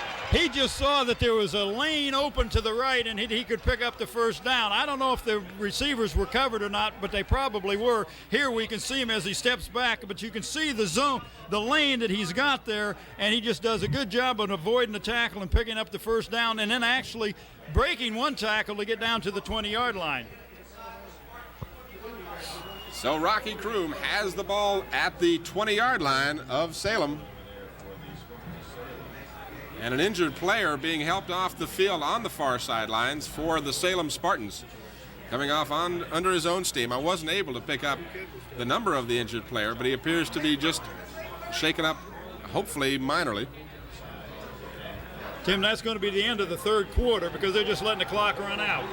Okay, so we have concluded the third quarter in the state AAA championship game. There you see it. The score after 3 quarters, the Hampton Crabbers 7, the Salem Spartans nothing. And now let's switch down live on the sidelines for a report from A.G. Womble. Come on in a little tighter, I'll come right down. Okay, who do we have here? Beth Bryant. All right, third quarter here. We're ahead 7-0. What are we going to do in the fourth quarter? Hopefully score a couple of more touchdowns. Okay, and you are? Stephanie Russell. All right, what are your thoughts going into this fourth quarter? I think we're going to win. Okay, and you're? Ingrid Hawkins. All right, how important are the cheerleaders to pulling out this fourth quarter win? Very important. Okay, and you're? Jada Overton. Okay, what are your predictions on the final score? Gonna win. Okay, and you are? Katrina Martin. Katrina, what are your thoughts going into this fourth quarter for a championship? And we're going to win it. Okay, and you are? Cindy Perry. Cindy, what do you think about this? We're going to win another championship? We're taking it all the way. That's what we're going to do. All right, cheer them on this fourth quarter. Good luck to you. Let's go. Tim Cole with Bob Hins. Todd Stadium, our score at the beginning of the fourth quarter, the Hampton Crabbers 7, And the Salem Spartans nothing. The only score at 11:41 of the second quarter, a 1-yard plunge by Marvin Dickerson. Husted's extra point try was good, and that's all the scoring in this ball game. At the 21, left side handoff for Stefanko. Down to about the 19. I believe that was, check that it wasn't Stefanko, but in fact I believe it was Marvin Dickerson. Yeah, it was Dickerson on the carry that time, Tim. They had a double wide out on the right-hand side and tried to pop him through. They did that earlier today and picked up quite a bit of yardage with that play, but that time the Salem had made the adjustment and stopped him for about a yard gain. We have an official's timeout for an equipment problem. While I have this chance, we'd like to, of course, acknowledge the fact that a lot of you may or may not know that Coach Johnny Pauls of Kecoughtan High School is retiring as a coach for the football team, and our congratulations to him for a super season with the Kecoughtan Warriors. And one of those wins of theirs with 7 victories, one of those over this obviously highly talented Hampton team, as the intended pass receiver was Will Jeter. The ball thrown behind him, and it falls incomplete, so it brings up a 3rd down and 9 for the Crabbers. Tim, here we can see that play. Actually, a lineman got his hand on the ball.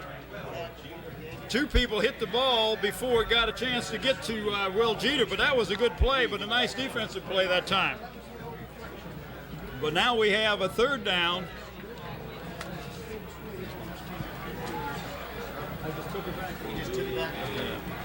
It's 3rd down at the Salem 19, 3rd down and 9.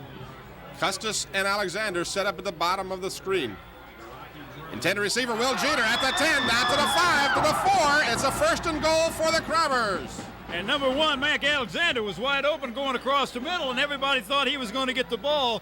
But there Will Jeter is. He's a big target, and he's got a good set of hands. And here we can see it on a replay when Rocky drops back, and he's not getting any pressure.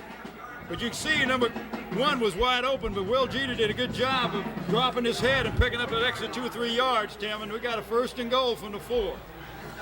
So Will Jeter, one of his favorite receivers all year long, gets the Crabbers the 1st and goal at the 4. This is Dickerson, and he's met and stacked up immediately at the line of scrimmage. In there for the Salem Spartans, 61 Bert Sumter, number 81 Alan Flager, along with others, as the Salem defense now must stiffen, and 2 scorers against this Salem team would make it very tough for them to come back. It really would, because Hampton has a good defense, and they have been able to shut out opponents once they've got into the playoffs. They've done a good job against good teams, but been able to shut them off with no points at all. And if you give the Hampton Crabbers a 14-0 lead with less than a quarter to go, that's really asking a whole lot for your team to come back and win. 2nd and goal from the 4. Stefanko gets the call down to the 2, and he's driven back there. As checking in the ball game a moment ago for the Crabbers, another 2-way performer, number 70 Sherwood Jones, came in at a tackle. He replaced in the lineup for the Crabbers Randy Pearson, number 64, who comes back on the field. Pearson seems to perhaps be favoring a leg. He may have injured a leg on a previous play. There you see Stefanko as he gets the handoff. He gets to the 2 and then is driven back by 3 or 4 of the Spartans, and it's going to be a 3rd and goal at the 2. What are you going to do, Tim? I'm going to give it to Dickerson. I'm going to pass it. We'll see what happens. I look for Jeter in the end zone. And a timeout now, as there was some concern by Rocky Kroom. There you see head coach Mike Smith walking out onto the field to discuss the play with Rocky Kroom. Kroom had looked at the defense, looked over to the sidelines, and then decided that he was uncertain what to call. So rather than to take the burden on himself, I think he said, all right, coach, come on out and help me out here. Well, not only that, Tim, but he also wanted to make sure that he has the right play called in this situation.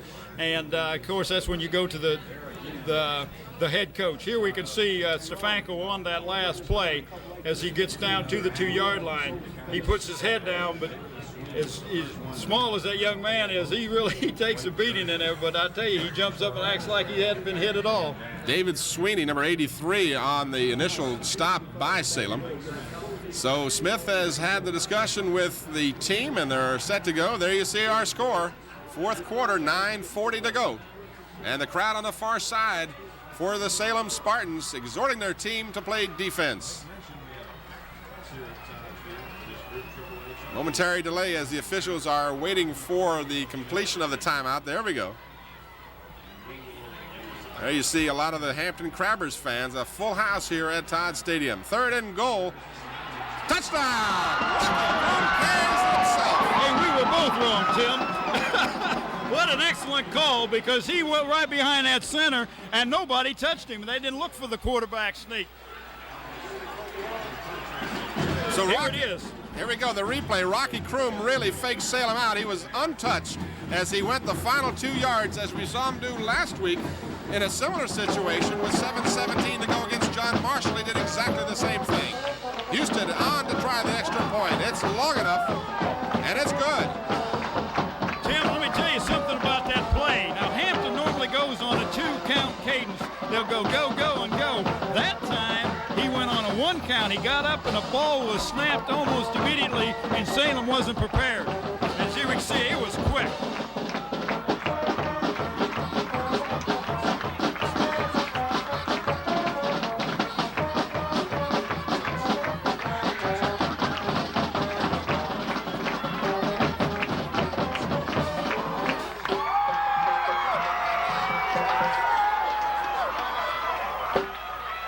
Definitely don't go away, Tim. This is with 9 minutes and 38 seconds to go. There's plenty of time for this Salem team, and you know and I know we have watched the first half when the Salem started at their own 4-yard line and carried that ball all the way down to the 18, and had they had a timeout, they would have kicked a field goal and got at least 3 points on the board, so they can drive the ball and they can pass the ball. Hampton has made some adjustments during the halftime and started putting some pressure on the quarterback, but if you let that quarterback set up for Salem, he just does an excellent job.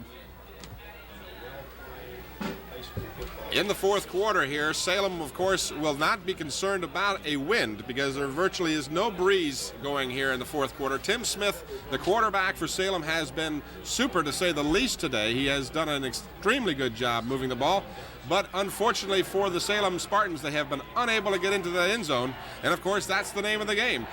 Mike Houston has it teed up. It's a short kick, taken at the 32-yard line by one of the up men, and he's going to be driven out of bounds by 5 Crabbers, and it'll be a first down for the Spartans. And that kind of confuses some teams, because most teams will kick the ball well downfield and then try to stop them deep in their own end.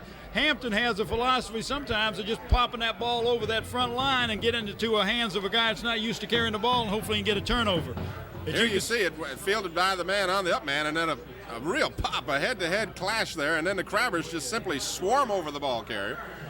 So Salem now will set up at their 36-yard line, first down. That last scoring drive, 57 yards, 12 plays, and the Crabbers held the ball for 5 minutes and 35 seconds. From their 36, Tim Smith over the center. Smith fakes and wants to pass, rolls out, throws, has a man open, the ball knocked out, almost intercepted by Keith Custis, and he took another hit on that hip. And let's hope that he's all right. He's kind of slow to get up.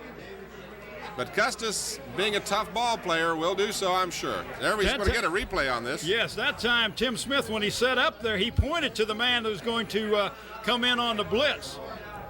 He's just a little too high for the intended receiver, number 83. But he knew that Hampton was going to come blitzing that time, and he had a guy to pick him up on from the line of scrimmage and one of his defensive backs.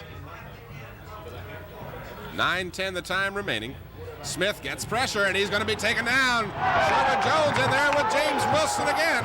The same 2 fellas who made the sack earlier in the third quarter are there to meet Mr. Smith once again. James Wilson, Sherwood Jones have done that game after game for the Hampton Crabbers. There, we're going to see it on the replay. You see Sherwood Jones get through there, and Wilson coming from his left side, unscathed, as they simply give Smith no time to get the ball away. Now, Tim, you see what they've got. They've got a third down in about 18. So not only does he have to pick up the first down, but he's got to pick up 18 yards and not 10. So it's really put a lot of pressure on the Salem quarterback, the sophomore Tim Smith. Smith has 2 wide receivers at the bottom of your screen. Smith pitches back on the fake reverse now. It is in fact a reverse. This is Foley being chased with nowhere to go, as over there was Jones, and Andre Davis makes the final pass.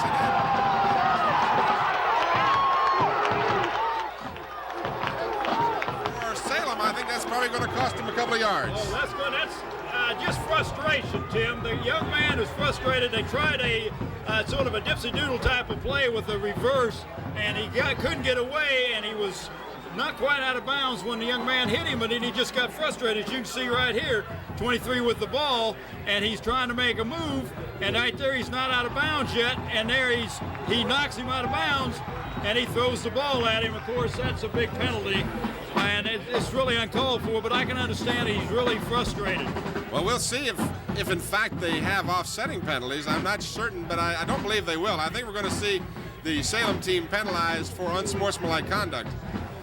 Well, it's clear back to the 8-yard line, Tim. Unsportsmanlike conduct, the call against Salem. So something they ill afford to do, they did. And out of frustration purely, let's give credit where it's due. The Hampton Crabber defense has frustrated a lot of teams this year. 9 teams have failed to score in a game against the Crabbers this season. Tim, they're on the 8, and they have to go all the way to the 46 for a first down.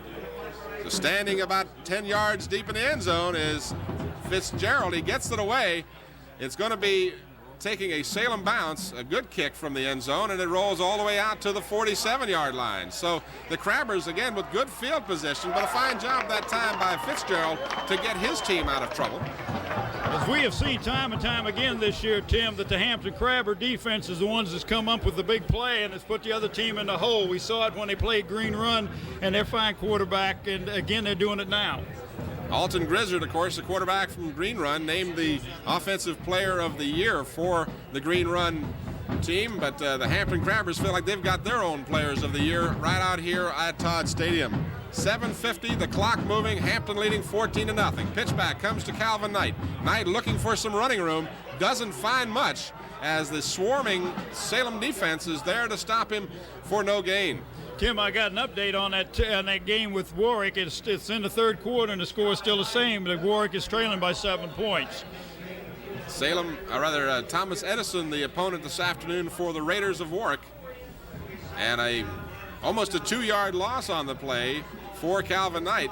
A lot of times what happened down there by the Salem team will get the defense fired up too. They sure will, but they were fired up that time because they did a job of stringing that play out and making Hampton run laterally. And Kroom is sacked for the first time today as he faked the pitch back and then was simply swarmed over by the Salem team in the form of Andy Trail, number 70. Trail was right there to throw Rocky Kroom for yet another loss. Here we can see it, Tim, on instant replay, but he did a good job of hanging on to that ball because he was getting ready to throw the ball. And Bert Sumner, number 61, was the first man to make contact with Rocky. And now the Crabbers, going in the opposite direction, find themselves with a 3rd down and about 17 for the first. So the Crabbers now 6.5 minutes to go in the 4th quarter, leading 14-0. Kroom has time, throws, got Mike Alexander wide open at the 38. He's dragged out of bounds, but not before getting the first down. Boy, he knew just how far he had to go to pick up that first down. What an excellent play by Mike Alexander and also by Rocky Kroom getting the ball to him, Tim. So we'll see it on the replay. Kroom dropping back, looking for Alexander, has time this time, completes the pass. Alexander wide open at the 38, knows he needs to get to the 35, and drags the man to about the 35-yard line. So he gets the first down, and the Crabbers keep the drive alive. And every time they get a first down, Tim, they really put a lot of pressure on the Salem team because they've got to score twice, and they now have the clock also as their opponent. Inside handoff for Wesley Johnson, who's in the ball game for the Crabbers. First time this afternoon that Johnson has been in the backfield, and he picks up a yard or two. Salem defense stiffening here, knowing full and well they have to get the ball back. They cannot allow Hampton to score another touchdown. And I tell you what, you can't assume that Hampton is just going to keep the ball on the ground either, Tim, because we have seen them when they've had it looked like they had it locked up with 14 points and they had a nice lead going in, and you think they'd run the ball and they will end up passing the ball. Alexander sets up wide to the right, but Kroom is not going to have a chance to get this one away as he's sacked now for the 2nd time. And a little extracurricular activity there, a little discussion between the players. Some of the frustration levels getting up there, and good sportsmanship on the part of Rocky Kroom as he goes over and apologizes if in fact one was forthcoming. Shad Owen, number 84, was the man there. You see Owen along with Meadow, number 44, in on the stop.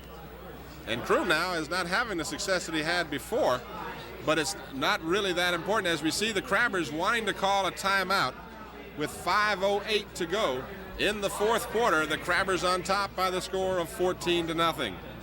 I'd like to make you aware of the fact that if you're having troubles at the job or problems at home, maybe you should talk to someone about it. Emotion Anonymous is an organization that lends an ear to any problems that you might have. Every Tuesday from 5 to 6 p.m., Emotion Anonymous meets at the Peninsula Hospital on Executive Drive. So if you are experiencing any emotional problems, please contact Emotion Anonymous. They really care. Well, the emotions are running high here this afternoon, Bob, as I have to be the first to admit that it looked tough for the Hampton Crabbers during the middle part of the season when we watched the Kecoughtan Warriors, led by Coach Johnny Pauls, defeat the Hampton Crabbers. It looked like the Crabbers were a whole different team from what we've seen play here in the last 5 games. Oh, they really have. They were a different team the first 4 or 5 games they played when they shut out all their opponents and they was averaging 40-some points a game. And then they had a little bit of a slump in 3 games, but after that, boy, their defensive, which has always played well, have come back, and the offense have gotten alive. And, of course, the coaching staff has done a good job of getting these young men to get their thinking back on right. The officials holding up play until the time for the timeout has elapsed. 5:08 to go, 3rd down and long for the Crabbers. Kroom gets pressure, steps up, wants to throw, does. The ball is intercepted. Sweeney for Salem intercepts the ball, and the Salem Spartans will have it at their 43-yard line. Well, that's a big break for Salem because they've got excellent field position and a turnover, and there's 5 minutes exactly to go in the game, Tim, and they need to score quick. And here we can see that he was scrambling and thrown from the run, and just the ball was actually tipped by number 20 before it was intercepted, or maybe he would have completed that ball to the intended receiver, who was Will Jeter. So the Salem team now takes over. We were handed, I'll get to that in just a second. Salem takes over, trailing 14-0. Tim Smith still at quarterback, straight drop back. Wants to throw, completes the pass at the 47-yard line. Will Jeter there to defend, but not before Fitzgerald makes a fine grab. The 185-yard passing breaks the record set in 1972 by Annandale. So the Crabbers now with 185 yards or more in the game. There we see a replay now. Tim Smith has a lot of time. He gets that ball away. Super slow motion is really nice to watch. It really is. But look how high he goes up in the air to catch that ball, Tim. That was just an excellent job on the receiver Fitzgerald's part. Fitzgerald listed at 6'2". He looks more like he's 7'2" on a play like that. Salem keeps the drive alive, 4:38. Smith on the draw play. He gives it this time to Meadows. And Meadows crosses the 45 down to about the 43-yard line of Hampton. So that play, even though it got a couple of yards for Salem, was an expensive play because the clock continues to move. Right. The only time the clock is going to stop is when they pick up a first down or incomplete a pass or they go out of bounds on the play. And, of course, that's going to run about 30, 40 seconds off the clock. And we are now almost at 4 minutes to go in the game. 2nd and 7 for the Spartans. They set Fitzgerald wide to the near side. Smith, again, straight back. Now does a little scrambling. Over the middle, he's got a man open. He completes the pass to Fitzgerald. He struggles for some yards. He's got the first down for Salem. Boy, that was an excellent job on Smith's part, the quarterback. As he rolled out, it looked like he was going to run the ball, and then he spotted Fitzgerald and threw that ball virtually from the run, as we'll see here on the replay. Fitzgerald did a super job. Number 14 is wide open, and he's just throwing his hands up to let him know he's open. And then he gets a good job of running the ball after he catches it. So Frank Fitzgerald has done an outstanding job for the Spartans this afternoon. He comes to the near side.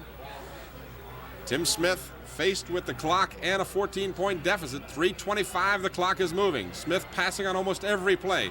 Can't find a man open. Now he scrambles, heads for the sidelines, and is dragged down from behind, and he does not get out of bounds. So very importantly for both teams, the clock will continue to move. Tim, they started with the ball with exactly 5 minutes to go, and already 2 minutes have gone off the clock. So that means that they've got to do some quick do a good job of getting the ball into the end zone real quick and get a touchdown, because they got to score 2 times. Not only score 2 times, but if they want to win the game, of course, they've got to go for a 2-point conversion. They're taking an exorbitant amount of time getting out of the huddle. They don't seem to be in any real hurry, and we're down inside of 2:40 to go. So Fitzgerald again sets up on the left side wide. Smith wants to pass. Completes the pass. He's got his man Morris open at the 23-yard line. Keith Custis for the Crabbers defending. And the clock will stop as it is close enough for a first down. They will, in fact, take a timeout to measure. And here we see Smith setting up, looking over to his left. He's got Morris, the halfback, open. The ball is completed in the shadows of the stadium, and Keith Custis right there to make sure that Morris goes no further. It's going to be real close for the measurement. It really is, Tim. I can't tell from this position, but it looks like he picked up enough yardage for the first down. And he has by the length of the football. So the Salem team keeps their hopes alive. 2:28 remaining. I don't have an accurate count on the numbers of timeouts remaining. Both teams have used some timeouts here in the fourth. I think Hampton has used 2 timeouts and Salem has used 1. I know they have used 1, Tim, and I don't know if they've used more than 1, but they're in a situation where they can't afford to take a whole lot of time running the ball, and they've got to get the ball in the end zone as quick as they can. Time elapsing here, 2:10 and moving. Smith gets pressure, he slips and then is down by Andre Davis Jr. at the 29-yard line. So Smith lost his footing. He had a couple of receivers open on the far side of the field. Randy Foley, there we'll see again, Smith goes back.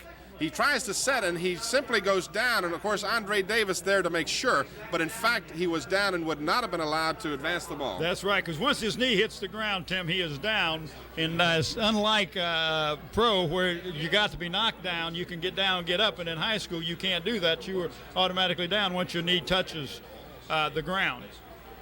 A minute and a half, the clock moving, time running out on the Salem Spartans. Please don't you run out, as we'll have end of the game interviews with A.G. Womble. Here we see Smith running to the sidelines. He gets out of bounds, and a fairly late hit administered, and a late flag goes down, and this is going to be against Smith, I believe, for telling the official about the call. Yeah, I think so too. Again, it's frustration. You know you've got a good team. You've done a good job all year. You've lost 1 game to EC Glass. You avenged that loss. You're in the finals. You're just a sophomore. You're trying to get out of bounds. You get out of bounds, and you feel like you were hit after you was out of bounds, and then you say something you shouldn't say. In all honesty, I felt like the flag might have been justified in the situation. I don't know if we'll get a replay of it, but Berggren hit Smith well after Smith was out of bounds, and it was one of those judgment calls. Obviously, the official chose to not throw the flag, and then Smith got up and said a little more than he might have, and it's going to cost his team all the way back to their 40-yard line. But it's getting to be academic here as we only have 1:18 to go. The Hampton Crabbers, the defending state champions, appearing to be on their way to a 2nd consecutive state championship. And they have done this twice, Tim. This is the 2nd time they've won a state championship 2 years in a row. And the only team to make it to the playoffs and to the finals 3 years in a row. On the reverse, and now they're going to look to pass the ball. They've got Fitzgerald open. It's going to be picked off by Mike Alexander, and that's your ball game. Alexander simply steps out of bounds. He says, I'm not going to hurt myself at this point in the game, knowing full and well that the Salem team would like nothing than to bury him on that far sideline. Alexander just wisely stepped out of bounds. Oh, sure did, and he was over at their side where the players were. Here we can see it on the replay, Tim. Go ahead. Well, the pitch back goes to Morris, who hands off to Foley. Foley throws the ball downfield. Foley, not the quarterback, of course, throws the ball too tall for Fitzgerald, and then you see Mike Alexander returning the ball. He's got some blockers in front of him, and then he gets to the sideline and says, whoops, wait a minute. Let's just step out of here and live to talk about it another day. So the Hampton sidelines, there you see them. They're starting to celebrate because nothing short of a miracle would win this game for Salem at this point. Well, I don't think there's a miracle made, Tim, that's going to win this. They've got to get 14 points in 1 minute and 5 seconds, and they don't even have the ball. And it appears that there's going to be a mark-off against the Salem team. They're marking off 15 big ones all the way down to the Salem 44-yard line. We'll watch the referee give us the signal. I'm afraid we might see yet another unsportsmanlike conduct. Well, we had an illegal block against Salem. We have had we had no penalties at all the first half, Tim, and we've had some that are very, very costly to, especially to the Salem team here in the fourth quarter. So a minute and 5 seconds remain in the season for both of these teams. The Hampton Crabbers have it all but wrapped up, winning by an identical 14-0 score, the same score they defeated Marshall last week. You have to go back to some of the games, of course, during the playoffs. The Hampton team had a tough game against the Norview Pilots, and Green Run was no slouch either, so they've had to come a long ways to get to this point. Well, they have played teams with excellent defenses, and Norview probably had one of the best defenses they've run against all year, and this is very similar to what the Salem team plays, Tim. So the clock moving, 33 seconds. Hampton just simply electing to run the ball right now. Wesley Johnson gets the handoff from Kroom. Tim, I don't believe they even have to call another play. They can just let the clock run out at this point. And that, I believe, is what they're going to do. The Hampton sidelines starting to erupt. Please don't go away now. At the conclusion of the ball game, we'll be switching down to the sidelines, and A.G. Womble will have some post-game interviews for us. The crowd calling the clock down. 5 seconds, 4 seconds. There you have it. The Hampton Crabbers are the AAA Division I state champions. How about that? You can just see this team is just beside themselves. They're so excited, Tim.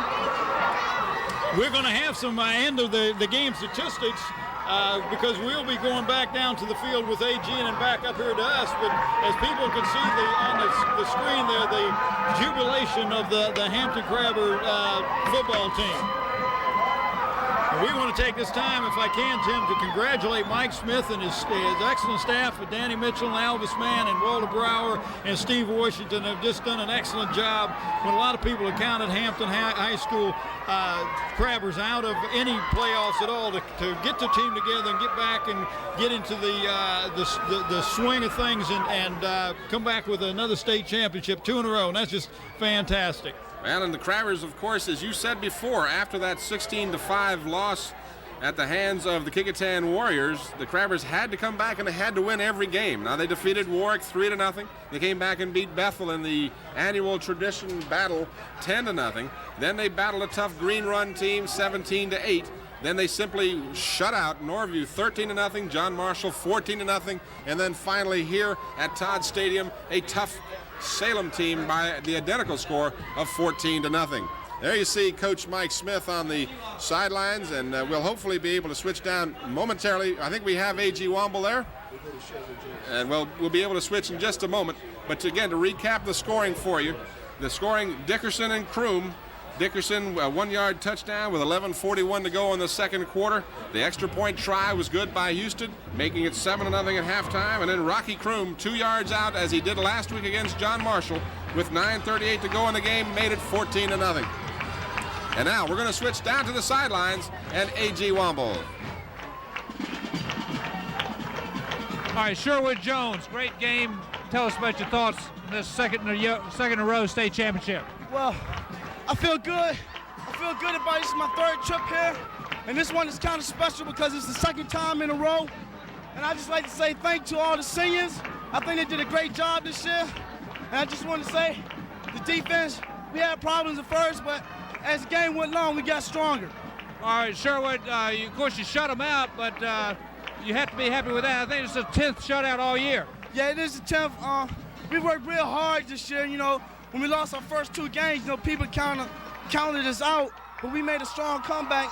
I'm just pleased to be here. All right, Sherwood, you going to be back with us again next year? Yeah, I got 1 more year. I'm just a junior. All right, congratulations. Great season, and good luck to you. Okay. All right, Tim, now back to you. I'm going to try to get Coach Smith here. All right, A.G., thank you. Tim Cole with Bob Hintz. As you heard A.G. say, he's going to try and seek out Coach Mike Smith, the victorious coach of the Hampton Crabbers. Smith runs his record to a phenomenal 175 victories, only 33 losses, and 2 ties in his tremendous career of high school football coaching. Oh, He's just done an excellent job year in and year out with the Hampton Crabbers, and he takes teams that people wouldn't even give him a chance to get into the finals.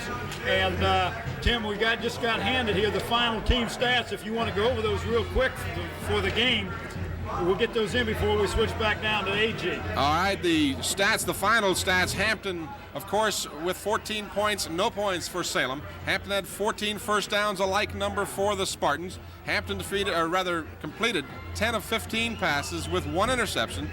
They had 185 yards passing, which broke the 1972 record set by Annandale.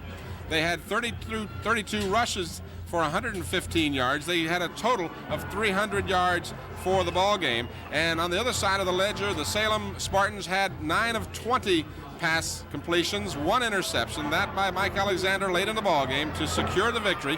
They had 110 passing yards. They had 33 carries for 58 yards on the ground. They actually lost yardage on the ground in the second half. They had 73 yards rushing at halftime, ended up with 58 yards and a total of 168 yards for the ball game. And again, we'd like to thank everyone here at Todd Stadium, and in particular Ken Felix, for these very quick and accurate statistics.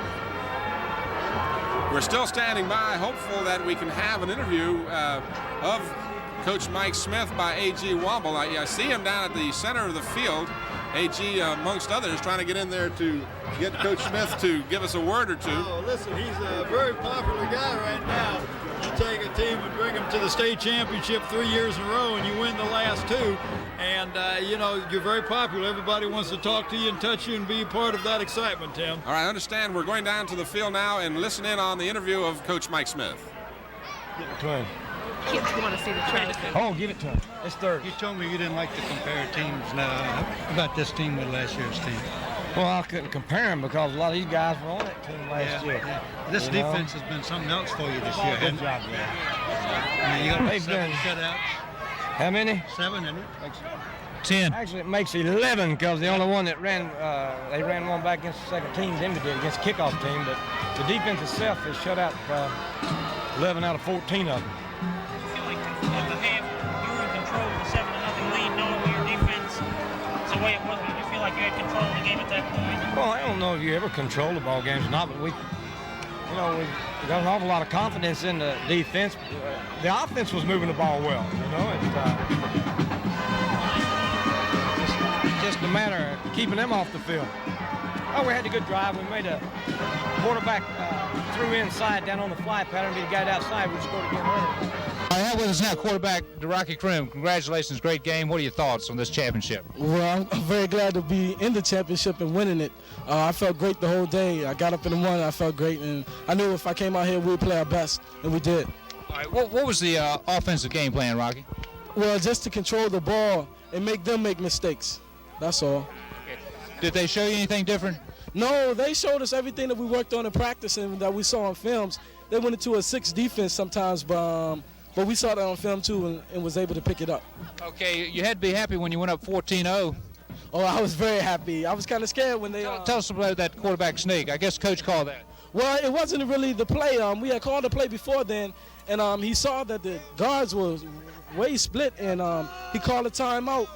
And then he came in there and asked Randy Pearson and Keith Powell again, could they bring me in the end zone, and they did. Okay. What kind of future plans you got, Rocky? Well, I'm planning to go to college, that's it, but I'm going to play basketball, and I'm just going to concentrate on basketball and live for football for next year. Great season, Rocky, and good luck to you in the future. Thank you very much. Good job. All right, now back to you, Tim.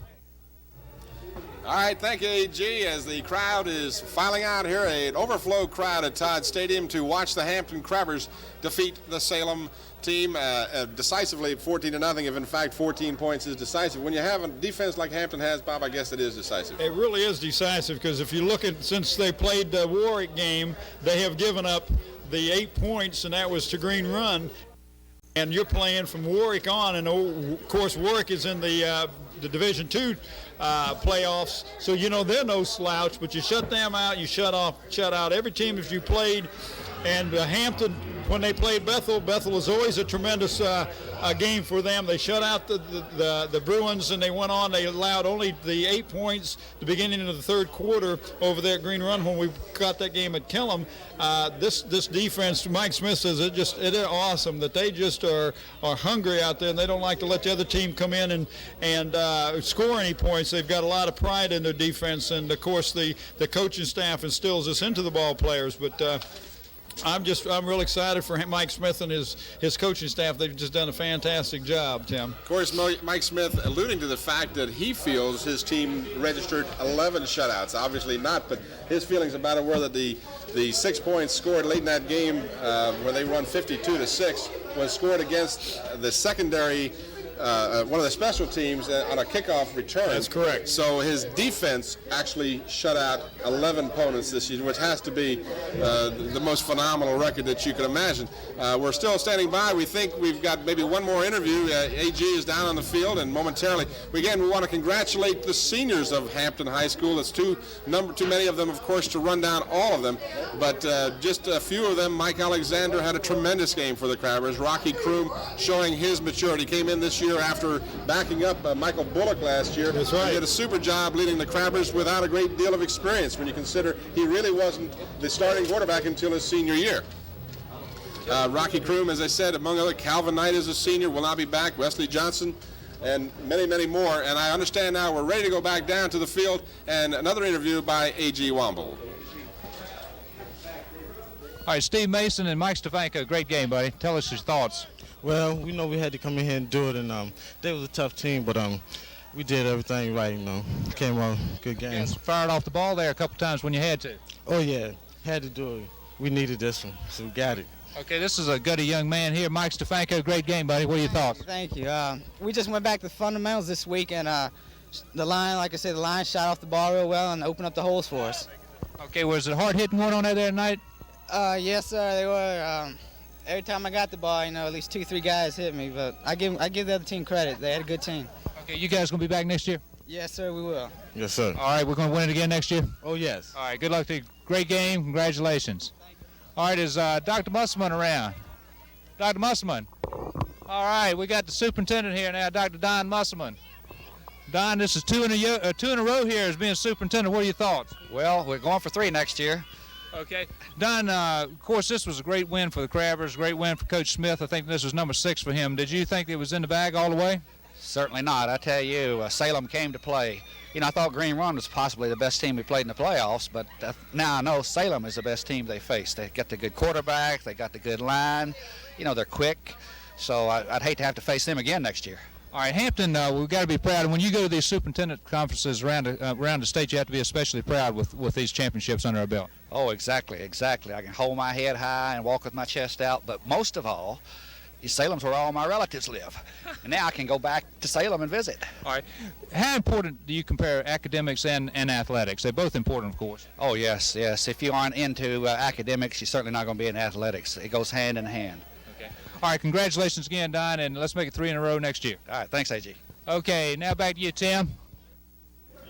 All right, thank you, AG. Again, we appreciate all of the on-field interviews we were able to get this afternoon. Another feature that we've included in our covering this afternoon of the football game. And again, our thanks. I've said this several times, but I can't say it often enough to Home Team Sports for the use of their hookup today to get those instant replays. To take this opportunity as I could to thank the camera crew and Brock, Scotty, and all the technical people, and Dr. Still have just done a fantastic job coming up, setting up the outfit, and then being able to have us hook into Home Team Sports and get part of their coverage too. This has just been great. AG's done a good job on the field. I'm impressed with that guy. I think we will use him again. Hopefully we'll be bringing you some high school basketball games this season. We have plans to do so if they at all can be done. And again, I remind you, if you'd like to give us your comments about the coverage of the football season, give us a call at 851-8411, extension 334. We'd very much like to hear from you. Again, the final score from Todd Stadium, the Hampton Crabbers, the returning state champions, the AAA champions, 14, the Salem Spartans, nothing. The final score, Hampton victorious for a second year in a row. For Bob Hens, the entire crew, this is Tim Cole. Thank you for watching. Good afternoon, everybody. Turn to the war again.